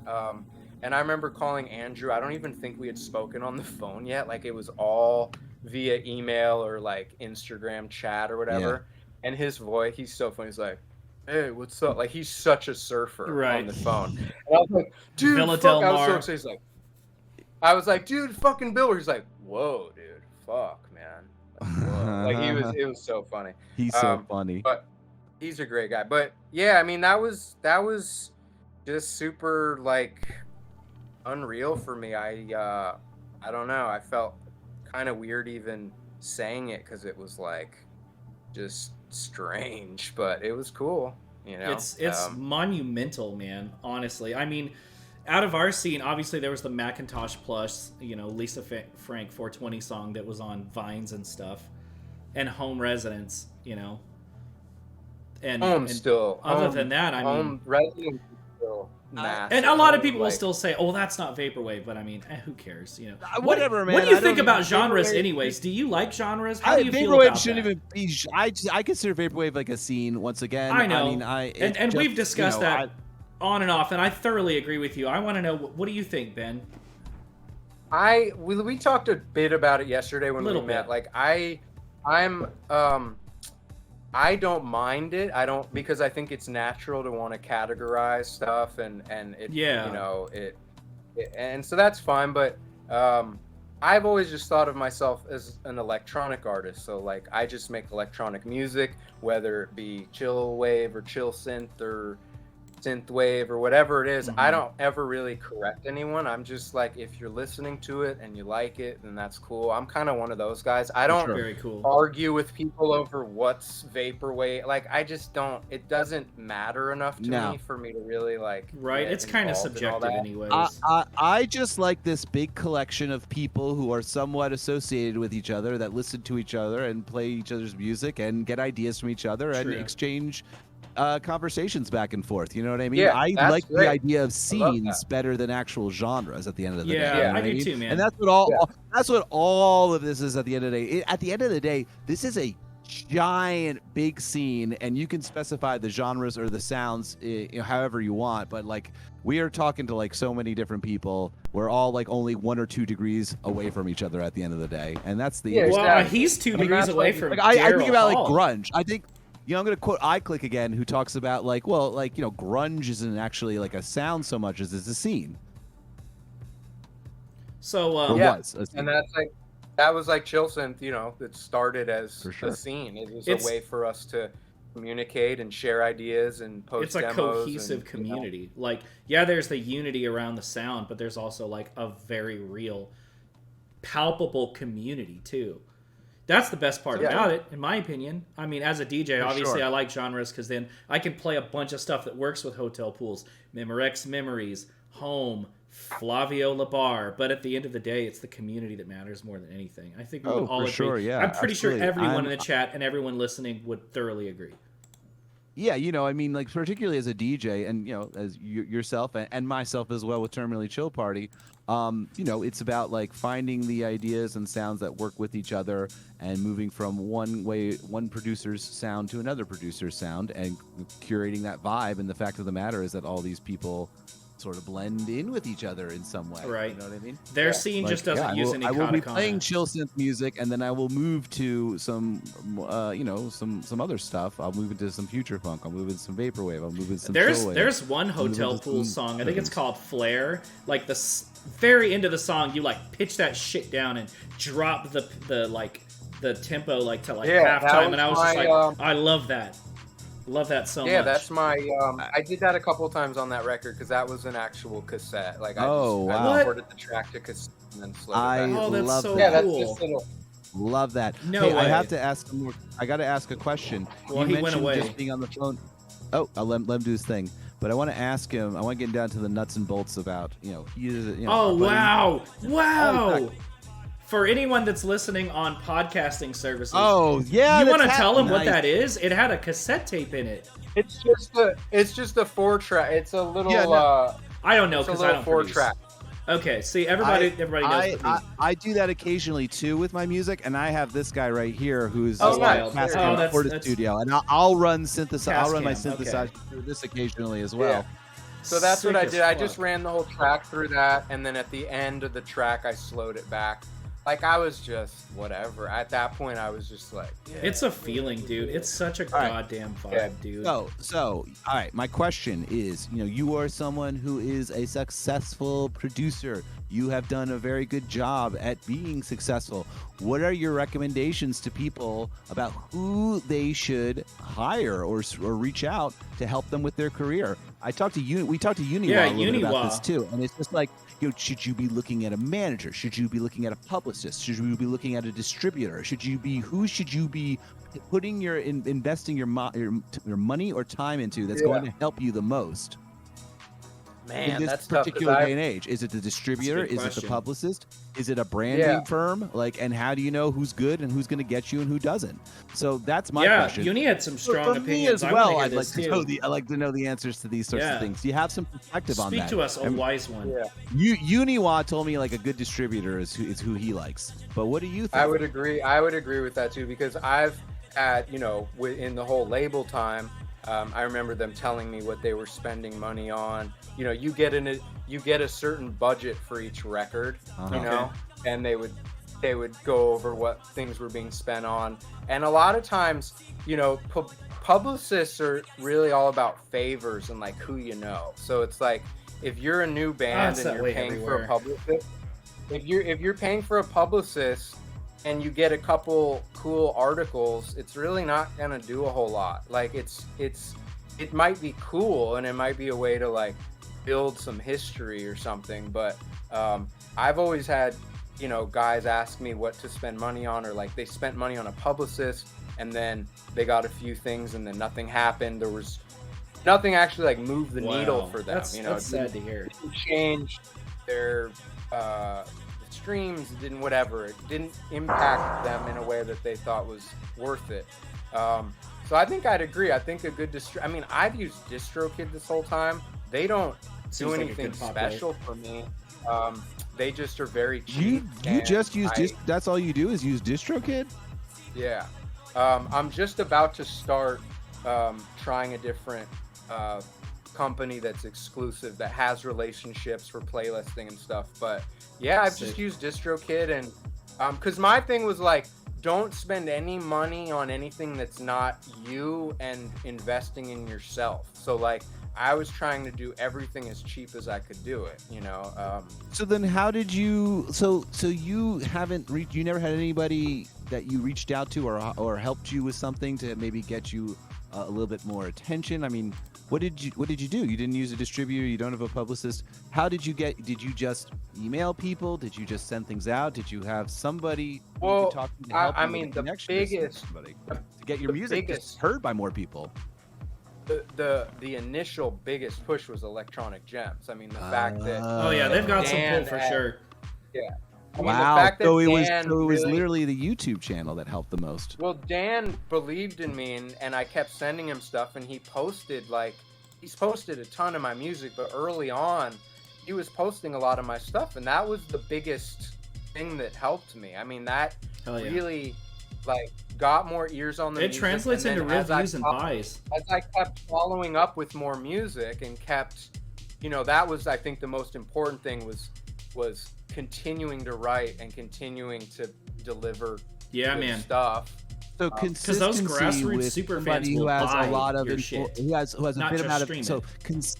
so consistency with someone who has a bit more of a following and influence, like a YouTube channel, and consistently putting out things that they would like and that you like and that they're is that what you would say helped you the most? Like you found your target market. Stages? Well, I went into it knowing that I wanted to write stuff that sounded that I was inspired by electronic gems, the music that I heard on there. And so it wasn't like I hadn't heard chill synth music before, but it inspired me to just take a new path and like try it. And then I'd say Dan was huge, Stratford Ct was huge. I mean, we really grew the vinyl part of that label together. I mean, I think I'm telling you, those grassroots fans will buy that shit. Yeah, I mean, I just feel like you got to invest the most in yourself.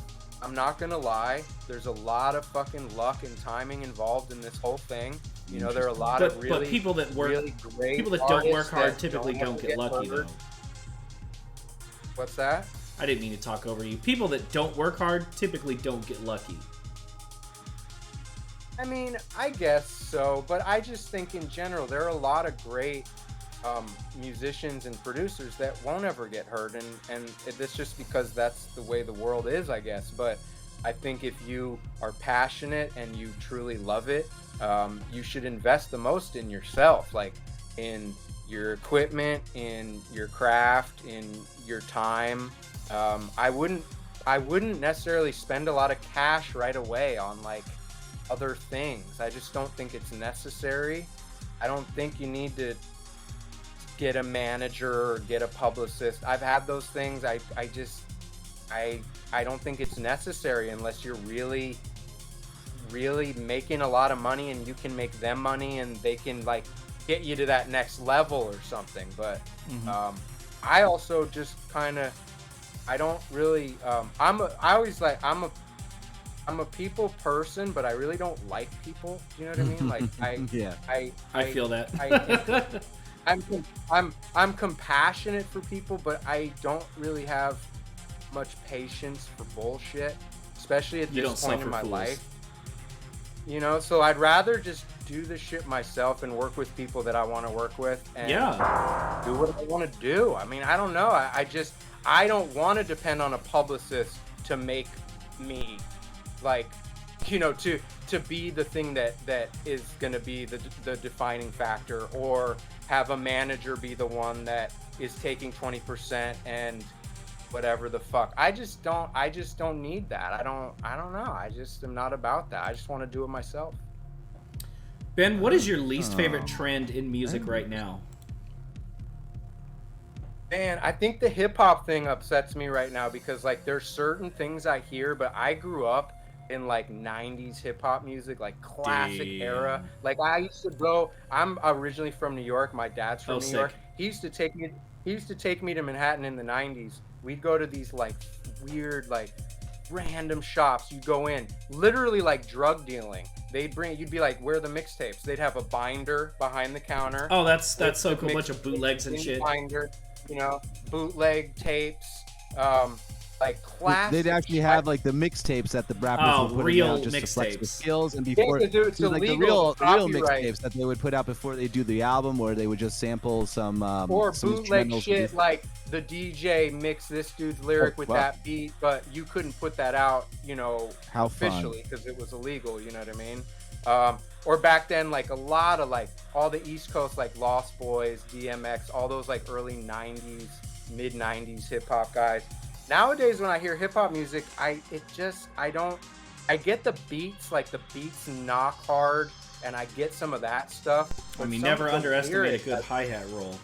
I don't get the I don't know. I sound like a fucking old man. I just don't get some of the lyricists, like the whole like the what is it called? The mumble thing, like that whole thing. I just don't I don't understand it. What do you think about hyperpop? What does that even mean? Like the 100 the 100 gex type vibe. Have you heard 100 gex? Yeah, I've had because I've had people send it to me, so I've heard a couple things. I mean, what can you throw anything else at me? Like any other artist? Like a lot of I would say, I'm not very good with the modern wave of hyperpop, but like a lot of PC music stuff, like Sophie, you know, the one that did Lemonade, was kind of proto hyperpop, like not like 8-bit, but is it like super fast stuff? Kind of pitched up, kind of Nightcore-esque.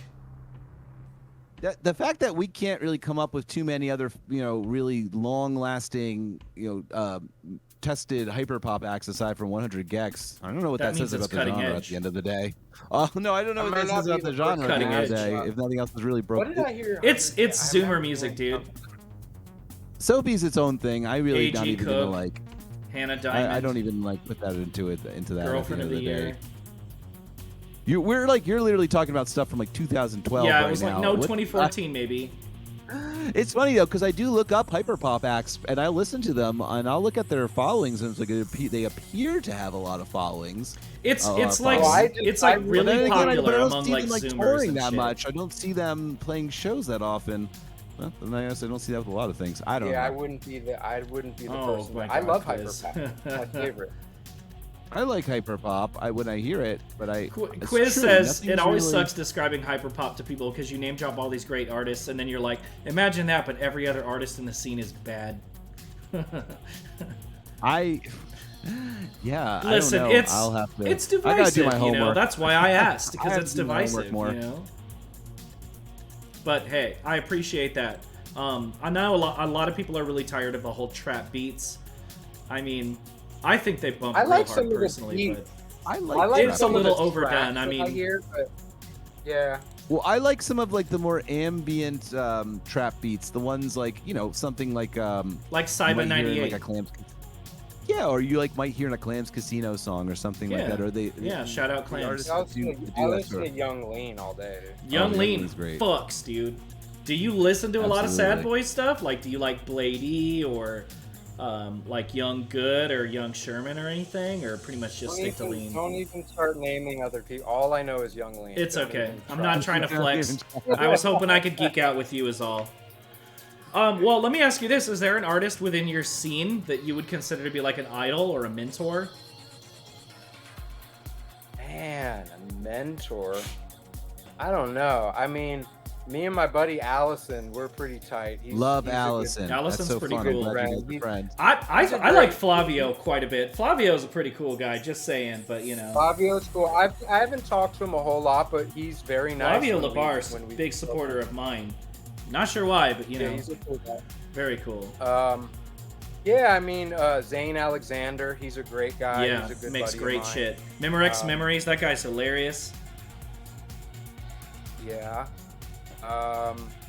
Yeah, I mean, there's a lot of good guys in the genre, and a lot of talented people, So I just, I think when I'm looking to collaborate with somebody, it's mainly because I really feel like either I have a track in mind or I have a good feeling about that particular, that particular moment working with that person. So, there are a couple guys I've worked with a few times, and it's just because it's been a good experience. And I don't think I've ever had a track not work out, maybe one or two, but I've done a lot of them, and they usually always, it's usually always a good outcome. So I love collaborating, there was, especially in this world. That last comp that Stratford put out, the Australia one, right before the pandemic when they had all those Australian wildfires. Yeah. That one was huge. Like, solid gold, wall to wall, start to finish. I want to say there was one guy, I think he went by Peregrine, and he was actually in the fan club for George Clanton. He's one of the bigger artists in our scene. He had a pretty fire track on there too. To Australia with Love. Yeah, that's right. Oh, that's right. Yeah, that was good. Yeah. Yeah, it was solid gold. Like it came out overnight, and like all of it was so good. Like, well, tell me something like it could be a genre, it could be an artist, album, whatever. Something that you used to be super into that you're just not anymore. Oh, that's interesting. A relic of your past. Oh, wow. Well, when I was like, I grew up, I mean, early on I was really into Led Zeppelin. I love Led Zeppelin still. I don't listen to them a lot anymore, but like when I was in 5th grade, that I was all about that. But then I was super into my phase of like, you know, the Offspring. Then this was during the 90s. Gin Blossoms, you know. Oh, Gin Blossoms. I fuck with Gin Blossoms still. I'll listen to New Miserable Experience any day. Allison Road. I used to DJ a 90s alternative dance party, and nice. Yeah, anytime I was like, yes, I got it. Another opportunity for me to throw on some Gin Blossoms. What was it? Hey Jealousy. Hey Jealousy, yeah. Mm-hmm. Hey Jealousy. That. What about fucking? I'm trying to pull out some. I bet you were a huge POD fan. What? Oh God, no, he wasn't. No, shot in the dark. All right, I can tell you right now. Just judging from the fact that he likes Gin Blossoms, I'm gonna say that he did not. I'm gonna say Hotel Bulls did not like nu metal because he started off with Gin Blossoms. You didn't like nu metal at all. No, I didn't either. Didn't get into that. But let me tell you a funny story. I didn't either. At the when we were signed to the label we were at in the last project, the A&R guys claim to fame whenever we'd be talking about stuff and be like, you know, I've discovered POD and I'm part of the reason part of the reason that they're where they're at, you know, like we are pause after he said that. And I'd be on the other end like I was on the other end of the phone. Like, you're not fucking helping at all, dude. That is so funny because like that's so tone deaf compared to like what you're doing and like what your interests are and what your music is. To be like, guys, you should put your faith in me because I made an artist that you are in no way related to and in no way trying to carve into their into their like sort of fan base. And maybe trust me, like I'll know how to handle your music. What the fuck? Yeah, no. I wasn't. I missed that whole thing, but you didn't miss it. There was nothing really to check out. So Pacific Plaza really wants to know what happened to the Lady Gaga remix that you and Mackintosh were working on. Dude. Pacific Plaza. We got how does he because he's the Nardwar of hot takes. He knows everything because Alex is like the. He's been on the show. Super fucking cool guy. He's been on the show. Lady Gaga's phone number in my cell phone right now. Wait, what? Huge if true. Yeah, I do. Wow. I do. She's one of the few stars that I've actually spoken to her on the phone a couple times. When we were signed, we were gonna do a remix for her for a song she was doing with Tony Bennett. They had like a collaborative record. I remember that. So it was wow. What was the song? I can't do anything. Wait, I forget the name of the song. It was a classic tune, and we remixed it. And we did a really good job. And I get a call one day, and it's this dude, and he's like, hey, is this Ben? And I'm like, yeah. And he's like, hold for Lady Gaga. And fucking gets on the phone. It's real. And she was super nice, and she like, we talked for a minute, and I really love what you did, but I want you to change this melody. And she was like singing me the melody that she wanted it to be. And I was on the phone like, holy fuck. I'm not really like a big fan, but it's just one of those people you're like, holy shit. You're like Lady Gaga is singing to you right now. Yeah. On the phone. Like, what the fuck is life? So she was super nice. And like my bandmate's dog had just died and he was really upset. And I told her that on the phone. And the next morning she called me and was like, what? Hey, this is Stephanie. I was like, who? And she was like, Gaga. And I was like, oh shit. And she was like, I just wanted to tell you like a story. She told me a story about her dog and how important. I was like, oh my god. So anyway, that's so meaningful. So cool. So fucking cool of her, man. Fizzling, and I was like pretty bummed out. the whatever powers that be didn't come out, but she was no worries. She was super cool. It was still a beautiful experience. Yeah. It sounds like what a nice interaction to have. With little follow up. So about a month ago, I'm on the couch with my wife, and I'm in my phone, and I see Lady Gaga. And I'm like, fuck. So I swear to God, I go, I'm being an idiot. I call it. Right? she fucking answers. No way. What? She That's literally must have. But when she called me years ago, I saved the number. She must have called me like from her personal phone. So I called. She goes, oh, and I knew her voice. She goes, hello, and I was like, is Amy there? And she's like, no, wrong number. It's like, okay, bye. And I didn't. Wow, I it still worked. Oh my God. Wow, dude. I can't even believe it. You're like, oh fuck, I didn't think he was gonna answer. I will sell you her number for $10,000. Oh, you heard it here on Hot Takes. I don't want to. $10,000. I don't want to bother Stephanie. That's Lady Gaga. Stephanie's very busy. I'm not trying to bother her. Syllabus has a really good question too. She wants to know if you have any negative musical influences, like stuff you absolutely do not want to sound like at all costs. Oh man. Leave it to our chat, man. Like hardcore. I'm never that hardcore. Like I hate. I mean, I don't. There's things that like I really don't listen to. But fuck, I don't know. I just always. To me, what bothers me sometimes in music is when things sound really, tinny and kind of like everything's kind of a preset. It's like things sound kind of very, so like when things are, I'm trying to like when things sound too, like canned.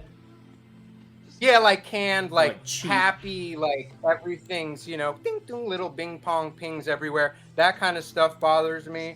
But for me, like I'm always looking for like that, like overused word warmth in my music. So I'm trying to like create my own sounds and make things that are maybe a little bit different than everyone else, just so it maybe stands out a little bit. But there's nothing I hate that I'm like, fuck, I don't want to sound like that at all. Mr. Positivity. Usually I'll find at least one thing I like in something. That's one thing Skelly says a lot. You'll always find one thing in every genre that you can appreciate. I'm a drum guy, so even if it's like a kick drum that is pumping, hey, the kick drum is low. Sure, right. Find something you can appreciate about it. Somebody else had a question. Oh, Quiz. Quiz always has good questions. Quiz wants to know what your favorite thing about vinyl is as a medium, and what do you think about tapes?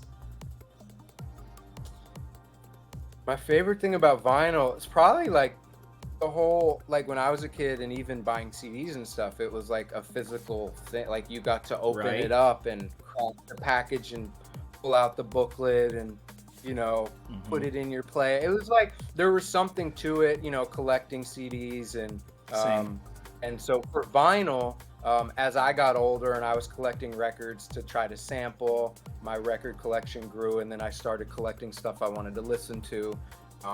And just to listen to music on vinyl is a pleasure. It sounds really nice.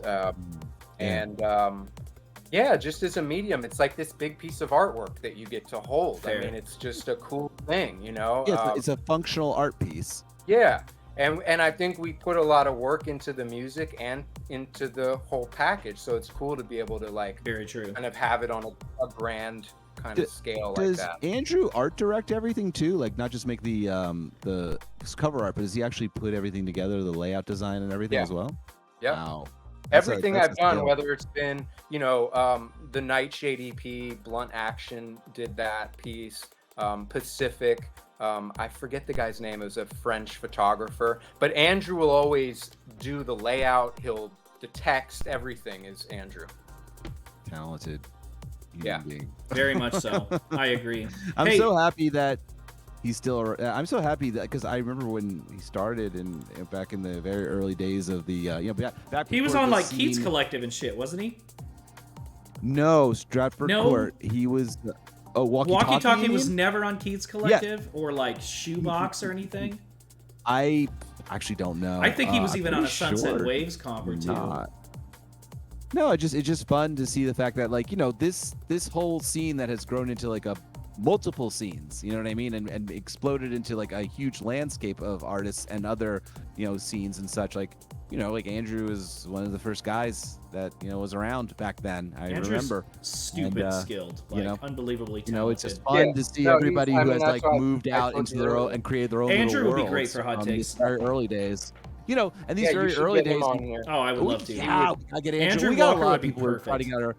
We're gonna get everybody that we want on here soon enough. Right. We have to all the time. But I was, without Andrew, again, I mean, I feel like a big part of what connects people to hotel pools is not only the music but the visual element, and like it matches so well, and we collaborate really well. So I mean, if I didn't have someone like him to help me curate this as I went, I mean, I'd be in a totally different spot. I'd be like trying to find artists all the time, and for sure. So many thing. When the whole like concept of like the internet scene of strange music began, like in like 2010, 2011, like a lot of these labels that came up back then, they're gone now, but Stratford Ct has been a monolith from this like early days when there wasn't many people doing anything. We didn't really separate anything into different scenes, and it's fun to see everybody go off and do their own little journeys and create these big worlds. And he's the man. His sound has become so cohesive. You know what I mean? If you listen to some of his early comps, known by everybody in all these other scenes too. He was a little like Mr. Nonsense, man. Like he got a little bit of everything in some of his earlier comps, and now he's he did coalesced around this beautiful, warm, nostalgic sound that's gentle and its original compositions. Yes. Great. But other questions? Do we have other questions? Yeah, light us up, chat. I know some people earlier really wanted you to expound on the whole situation with Daryl Hall. Not sure how comfortable you are with I don't telling really us care. I mean, they really wanted some stories about Daryl Hall. Well, my ultimate story that I always tell everybody is the story about because I'd love it to spread around the music scene, and I've told it to almost every musician friend I know. But I'll tell you the quick version. They were on tour, and my dad's in his hotel room. They each get their own room. Cool. And Daryl's at the door, and he's like, "Hey, what's up, Mike? What's going on?" They chat for a second, and Daryl goes into the bathroom.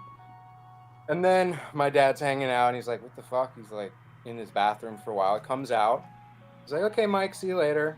And my dad goes in the bathroom, and he took a shit in his bathroom. So he didn't want to take a shit in his own hotel room, so he went into my dad's room to take a shit. The story that I always tell is what I say when I go somewhere and I take a shit and I leave, I call it Daryling. So when you go to someone's house and you take a shit and you leave immediately, it's called That's Daryling. called pulling it's like it down. Syllabus wants to know if you flushed. Stop that. I hope so, man. Jesus, that's the least he could do, right? That's so gross. Anyway, my dad was like, he was with those guys for many years, and it was like really cool. But I will say, at the end of his career, they weren't that's the way this industry is. Like, there are very few people that actually really care. It's a lot of cutthroat business, fucking money over everything. So, I'm not going to say that those guys didn't do a lot for my dad. He had a great run with them for a long time, but at the end, not so good. So, wow, yeah. Oh Daryl Hall was Daryl Hall thinks he's the shit, man. Daryl Hall is the guy that thinks he thinks he's Michael Jackson. He thinks when he walks into a room, everyone should stop and gasp, Wow. It's like, that's who the guy is. He's just a prick. Unbelievable. Meanwhile, all of us have imposter syndrome. God. You think Oates is Oates a good? I bet Oates is a good guy, though. Oates was always super nice to me. You have to good cop, bad cop here. I love hearing that Oates was the good guy. Oates was the smaller buff dude, and he would always be super nice. And then Daryl was the tall, fucking wore sunglasses inside. He's that dude. Oh yeah, we got a lot of those out here in Vegas. What is your favorite musical guilty pleasure? Something that you listen to that people may not expect. Man, I probably have so many. Dude, lay them all on us. Oh God. Well, if you looked in my phone, my 4-year-old kid has played Paul Simon, fucking Me and Julio Down by the Schoolyard so much that you would think that was my favorite song of all time. That's kind of adorable. He'll be on my Paul phone. He'll get Simon, into though. these phases where he'll play one song like 10,000 times. Kids love to do that, right? Oh, yeah. They find that one thing over and over again. Shit, what's a guilty pleasure? I mean, there really shouldn't be guilty pleasures, am I right? But nonetheless, something that wouldn't be the first thing you mention to people if you're trying to be a cool guy artist. people seem to really think your son has good taste. Like, what's something you listen to that's like, well, I wouldn't lead with this if someone asked my favorite music. You know what I mean? Wouldn't lead with this one. Something that would get you roasted in high school. Roasted in high school? Well, when I was in high school, everyone listened to Grateful Dead, so I was not one of those guys. Well, I hope I age like you do. Jesus, I thought you were our age. Well, I'm not. I mean, they weren't like. But when I was in high school, I don't think he's one of the Grateful '60s. Dead, Like, I think that just there's a period where people not were into like- like. Oh, everybody had a Jim Morrison phase. Yeah, like, Okay. wow, you listen to great. You was in high school in 1971. you know, everyone. But there all was the a kids- phase. There was a I don't phase see a back gray in like hair on this the mid man. '90s. No, there was a phase in like the mid and late '90s where people were really into like Dave Matthews Yeah, Band. or like Led Yeah. Zeppelin. Sort of like instigated those kids also Not John. being really into, say, the Grateful Dead or some other like jamish type bands back then. So you know who I don't hate? Counting Crows. How about that? There's Wow. Counting Crows is legit. I listen to Counting You know. Crows. Honestly, Absolutely. that They get a song lot of "Hanging hate. Around" does get overplayed, but I mean, okay. I mean, Yeah, but August. that- I'm I'm thinking more talking August and about- everything after that album, the Yeah, first I'm one. talking That's a about good that one. stuff. I don't really listen to much Yeah. aside from that album. And you know, I think Hanging Around's these not days, so good, I agree. I think Coldplay gets shit on a lot these days. Coldplay is Coldplay not does that not. bad. The first two Coldplay records to me were like huge. You know, They in were my, not bad. So Like, Yeah, how are they're you going to be a decent Radiohead songwriters. fan and not at least appreciate Coldplay? Well, I don't know, man. That's like a bit of a jump. I mean, aside Yeah, from it is, but that's why I said it. I mean, even Viva La Vida wasn't that bad. Okay. yeah, but it had the Coldplay, production. they are, yes, I'd say they are competent songwriters, and that is. There I are think, no a good bad compliment, takes right? on hot takes. They are competent songwriters, and I have definitely. There's a song on that Vida La Vida's album called "Lost," and I actually really like that song a lot. There is a And, hidden like, I track thought about the called structure of it. like Chinese Sleep Dance or something like that is a straight up shoegaze song. Chinese Sleep Chant. Sleep? It's Is it called good as shit. It's a Chinese hidden Sleep song. Chant? Let me find it. It's a Interesting. shoegaze All right. song and it's good as shit. All right, But right. anyways, moving We're right running along. out of time. I'm gonna send it to you, goddammit. Okay, fine. Are there other questions? Yeah, guests, please. We got like a few more minutes left before we gotta stop, and then. You know, Oh, just give out Syllabus a says, shout. "What is the weirdest thing you own?" Okay, yeah. What's the weirdest thing you own? Thing I man? own. Wow. Yeah, like, do you own any like vintage weaponry or anything? Like,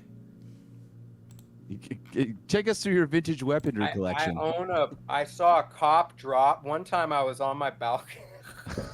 I was on my balcony like 15 years ago. I saw a cop tackle this kid in the street and like tackled him and like put him in cuffs, took him away. He dropped his baton and I went down and picked it up and I still have it. Hell Like yeah. a cop- Wow, that's Yeah. so. Kinda weird. Damn. Oh, I can't believe that you guys. But I can't believe he lost his baton. He probably got back to the station. He's like, oh fuck. And you know what's funny? Like years later, I was in a Starbucks and I'm like fucking weird and I'll like talk to people for no reason about nonsense sometimes. And I saw this cop and I told him the story and I was like, he dropped it and I have it. I was like, what should I do with it? He's like, oh, just keep it.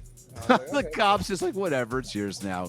You, Right, I you're, bet that you're guy's now. That's got actually how you become a clowned. police officer. You pick up a baton in the street, and that's how you get the job. Now you're on the cool, force too. now. I would put like a badge on you after he said that. It's like, well, right? Actually, hands his weapon. you're on the forward beat. to my you. wing. Go down to the corner. HQ. Let's see if All you right, can do some community policing. All right. So are we good? Do we start? You doing know some what? shout-outs Let's now? go ahead and let's go ahead and get to the part I mentioned last night, Ben. We like to give the floor to our guest when we're running out of time.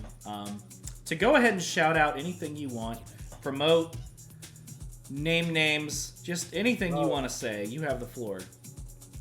Oh man. Well, first, thank you guys for having me on. I appreciate it. Oh, man. And It's been fun. thanks to Appreciate everyone you, that buddy. that hung around and listened, and thanks for listening to my music. And Hell yeah. I put a new track out today on SoundCloud. I have 2 tracks out on Sicky. Friday.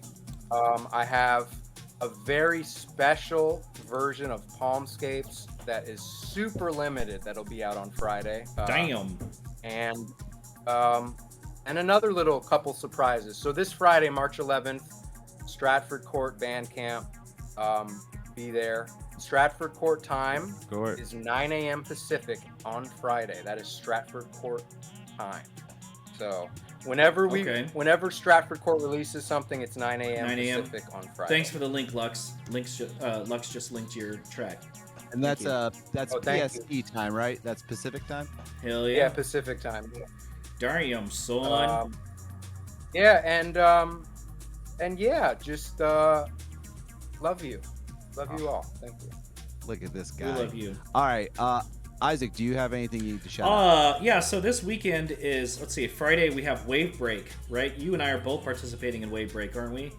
I actually still have to finish my set for that. Jesus! Okay, so it's on Friday. I have a lot of shit I have to do. I know all you the do, time, but Jesus. So Hexadecimal and there's like a million Encarta people on that thing. 95. I'm sure they haven't even True, realized and it. it's like 10-minute sets. So what's one set? I haven't Just done. kidding. I I want to just see it. So Skelly and I are both participating in Wave Break. It's this Friday. It's Encarta 95 and Hexadecimal's event. The Twitch channel is escaping me. If anybody knows what it is, please post it. But I got a 10-minute breakcore set that I did. No visuals. I just recorded myself on OBS. Absolutely losing my shit for like 10 minutes. Lots of great people are going to be participating, including some people who've never participated before, like Ronnie. Did you know Ronnie is doing a set? I can't wait to see this shit. Ronnie's a promoter over in St. Louis. He has this thing, Vapor Space. A lot of He's like an OG early adjacent, 90s DJ. And Vapor adjacent people perform at that all the time. And yeah, he's an OG 90s DJ from way back in the day. Wait, are you a surgeon? Is that what he told me? Oh yes, I He's told him right. last That's night. True. That's another thing I do aside from the DJing and producing. Correct? Yes. Wow, crazy. That's cool. Yeah, man. It's I didn't see any reason why I couldn't do both things. You know what I mean? And I was a weirdo long before I was ever doing that sort of stuff. And that's a whole. We'll talk another time about that. That's a whole other thing. That was a weird. Yeah. You know how like I'm hard it is by sometimes that. to I'll be have that. you on my podcast. Oh, Hell dude, yeah. I'd love to, man. Please. I don't have a podcast. He's an interesting man. That's why I picked him. Oh, yeah, man. I appreciate you. I appreciate. But yeah, no, that's like a whole weird thing to be like someone like us, and then in that environment, and the tricks it plays on your mind, and you almost lose yourself for a minute there if you don't just come back to like reality and be like, fuck, I got to be who I am. I don't have to pretend. I had to to tell some of your tales last night. I hope you don't mind. Please do anytime you like, man. But yeah, Wave Break is happening on Friday, and then on Saturday in Mesa, Arizona at Club Endgame, VA10 Records is putting on a multi-stage event along with Desert Runners and some goth collective whose name is escaping me right now. And we're going to be... really fun party, by the It way. is. I get to open for Vape Error and Groovy Kaiju, and I'm doing Jeff. Me too, man. I'm so excited to open for Jeff. Is that how you say his name? Is that how I'm supposed to pronounce it? Vape Error. Vape Error? I guess I'll ask him on Saturday. I called it Vaporer for a long time. I would say Vapor. Well, is it Vaporer. Perturbator or Perturbator? You know? I'm serious. But anyways, on Saturday, me and Feats the Wombat are doing an hour-long lo-fi house DJ set. Lots of like Ross from Friends, DJ Seinfeld, DJ Boring type stuff. Love Ross from Friends. Me too. Any Costanza? Costanza, okay, that's a deep cut. All right. So you fuck with a little bit of the vapor trap, I see. If it's Seinfeld related, I fuck with it. Hell yeah. Well, I got a song. If you haven't heard Abelard's no, it's not. There's a Seinfeld 2000 track by Abelard that's good as shit. I'm gonna check that out. I'll send it to you because Chris and I both love Please Abelard. But anyways, yeah, come to Mesa, Love Arizona to Club Endgame. It's $10 if you buy tickets in advance, $12 if you buy at the door, 21 plus. Vaporwave stage, goth stage, and synthwave stage. Nekun from Kenga Corp is going to be there with merch. So, oh, nice. Yeah, Nekun's going to be there. Yeah, super cool. Oh, Beyond that, upcoming Young Shiro mixes Luxury Elite, as you well know, for an upcoming event. I can't remember if we mentioned the name or not, but that's in the far-flung future. I've got a 30-minute set for Luxury Elite's original material, except I mixed it, so that'll be fun. Cool. And then Vapor Shave, Daydream Deluxe's event. Chris, you're participating in that one too, I think. I am. Yeah. So both Hot Takes boys are on Vapor Shave, which is next weekend. Not this weekend, but next weekend. I believe Saturday and Sunday. Yes. Lots and lots of Vapor very high Shave? Vapor Shave. Oh, Like- it's a. He's raising money it's for an Australian. cancer found thing. So it's a live stream event. It's not IRL. The Vapor Shave thing is, Yeah. ahead. So You Daydream can Deluxe is color going to hair. shave his head or color his hair or something. And I guess I just decided to go You gotta rogue. And shave. yeah, he's got to shave his head, I guess. I submitted a. No, I do You not have have to to shave shave. your No, head. sir. I don't think so. I submitted a 30-minute cloud rap DJ set with lots of like Young Lean, right? Bones, Xavier Wolf, that kind of stuff. So that's going to be fun, and hopefully it'll kind of mellow everybody out. Hopefully it doesn't cause any loss in energy, but I'm pretty proud of it. That's all I got, Chris. Your turn. Sure. I guess big thing for me is next month on the 15th, my side project, the melodic ambient side project, Polymath Vampire. I'm releasing the album on Business Casual. It is, if you're a fan of One O Tricks Point Never's Russian Mind album or Emerald's album, Does It Look Like I'm Here? Check that out Both because it's amazing. pretty cool. Bunch of synthesizers that I would run all together to make some very fun melodic sounds. And then there is also guitar work on that album that has been contributed by Golden Living Room, Donor Lens, Tower of the Sun, Winter Quilt, and Hawaii 94 all contributed the guitar textures to that album. And Amazing. the artwork is by this phenomenal guy, Vaporwave Suzy, or SVUCCY, and the art direction for the album is going to be by Secret Schools. Secret Schools, who's done a lot of work. You may recognize a lot of his work for Geometric Lullaby. Did all those phenomenal box sets. Oh, it's that going they to look put great out. then. The man is a brilliant person, so it's going to be a beautiful looking album. That's going to be on Business Casual on the 15th, Polymath Vampire. In addition to that, you can, of course, get my album Glows and Melts on Needle Juice Records in 2 different variants, a blood splatter one and a glow-in-the-dark one. Here you go. Here's the link for that. In addition to that, if you haven't checked it out already, for Space Jams Radio, I did a phenomenal, a big old Vaporwave dance party B2B set with the MVP, DJ Sabrina, the Teenage DJ. Yeah. Fuck yeah. Here's the link for that. Check that Fucking out. They love aired that on Space about like Jams. 12 different radio stations throughout Europe, by the way. But Shout you can out, listen to it on SoundCloud. Shout out DJ Sabrina, the Teenage DJ, by the way. But also going to be participating in that Vapor Shave event that was discussed on the 19th and 20th. Got like a little 30-minute set, big audio-visual presentation of all kinds of fun visuals and fun music that it's all skeleton lipstick music for that. And then, yeah, also the Encarta's stream. I'm doing that. I got to finish Yeah. that one up. You I'll got do this. that tonight once I get off here. And that's good. Any- Oh yeah, and terminally. Oh wait, one more thing. Terminally Chill, the Vaporwave dance party. We're returning to do that again on May 5th at the Dolphin in South Philly. So come Hell yeah. on by Hell yeah. if you're in Philly. Any word on our next guest? The Virtua Boys, I'd like to get them on. They haven't. Let's just check if they've responded to me because I really want to pick their Yeah, brains. we want to get the we're Virtua gonna 94 crew plan on. for- I sent them a message. I'm sure they'll get back to me soon. Let me just see if they did that right now. Did they confirm? No.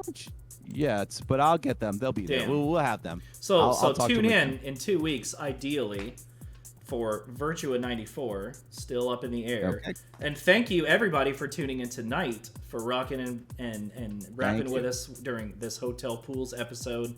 We're going to run the ad for Polymath Vampire one more time. Oh, that's my. But Ben, thank you so much from the bottom of my heart. Thank you so much, Ben. for This has being been here tonight. so fun. Love Thank you, talking to you. We're gonna. Such a fun time. Thanks Yeah, again, anytime. anyone that tuned Yeah, in. buddy. Don't forget to repost, retweet, and join us every 2 weeks at Yes. 6 p.m. Pacific Standard, twitch.tv/Hot Takes Vapor.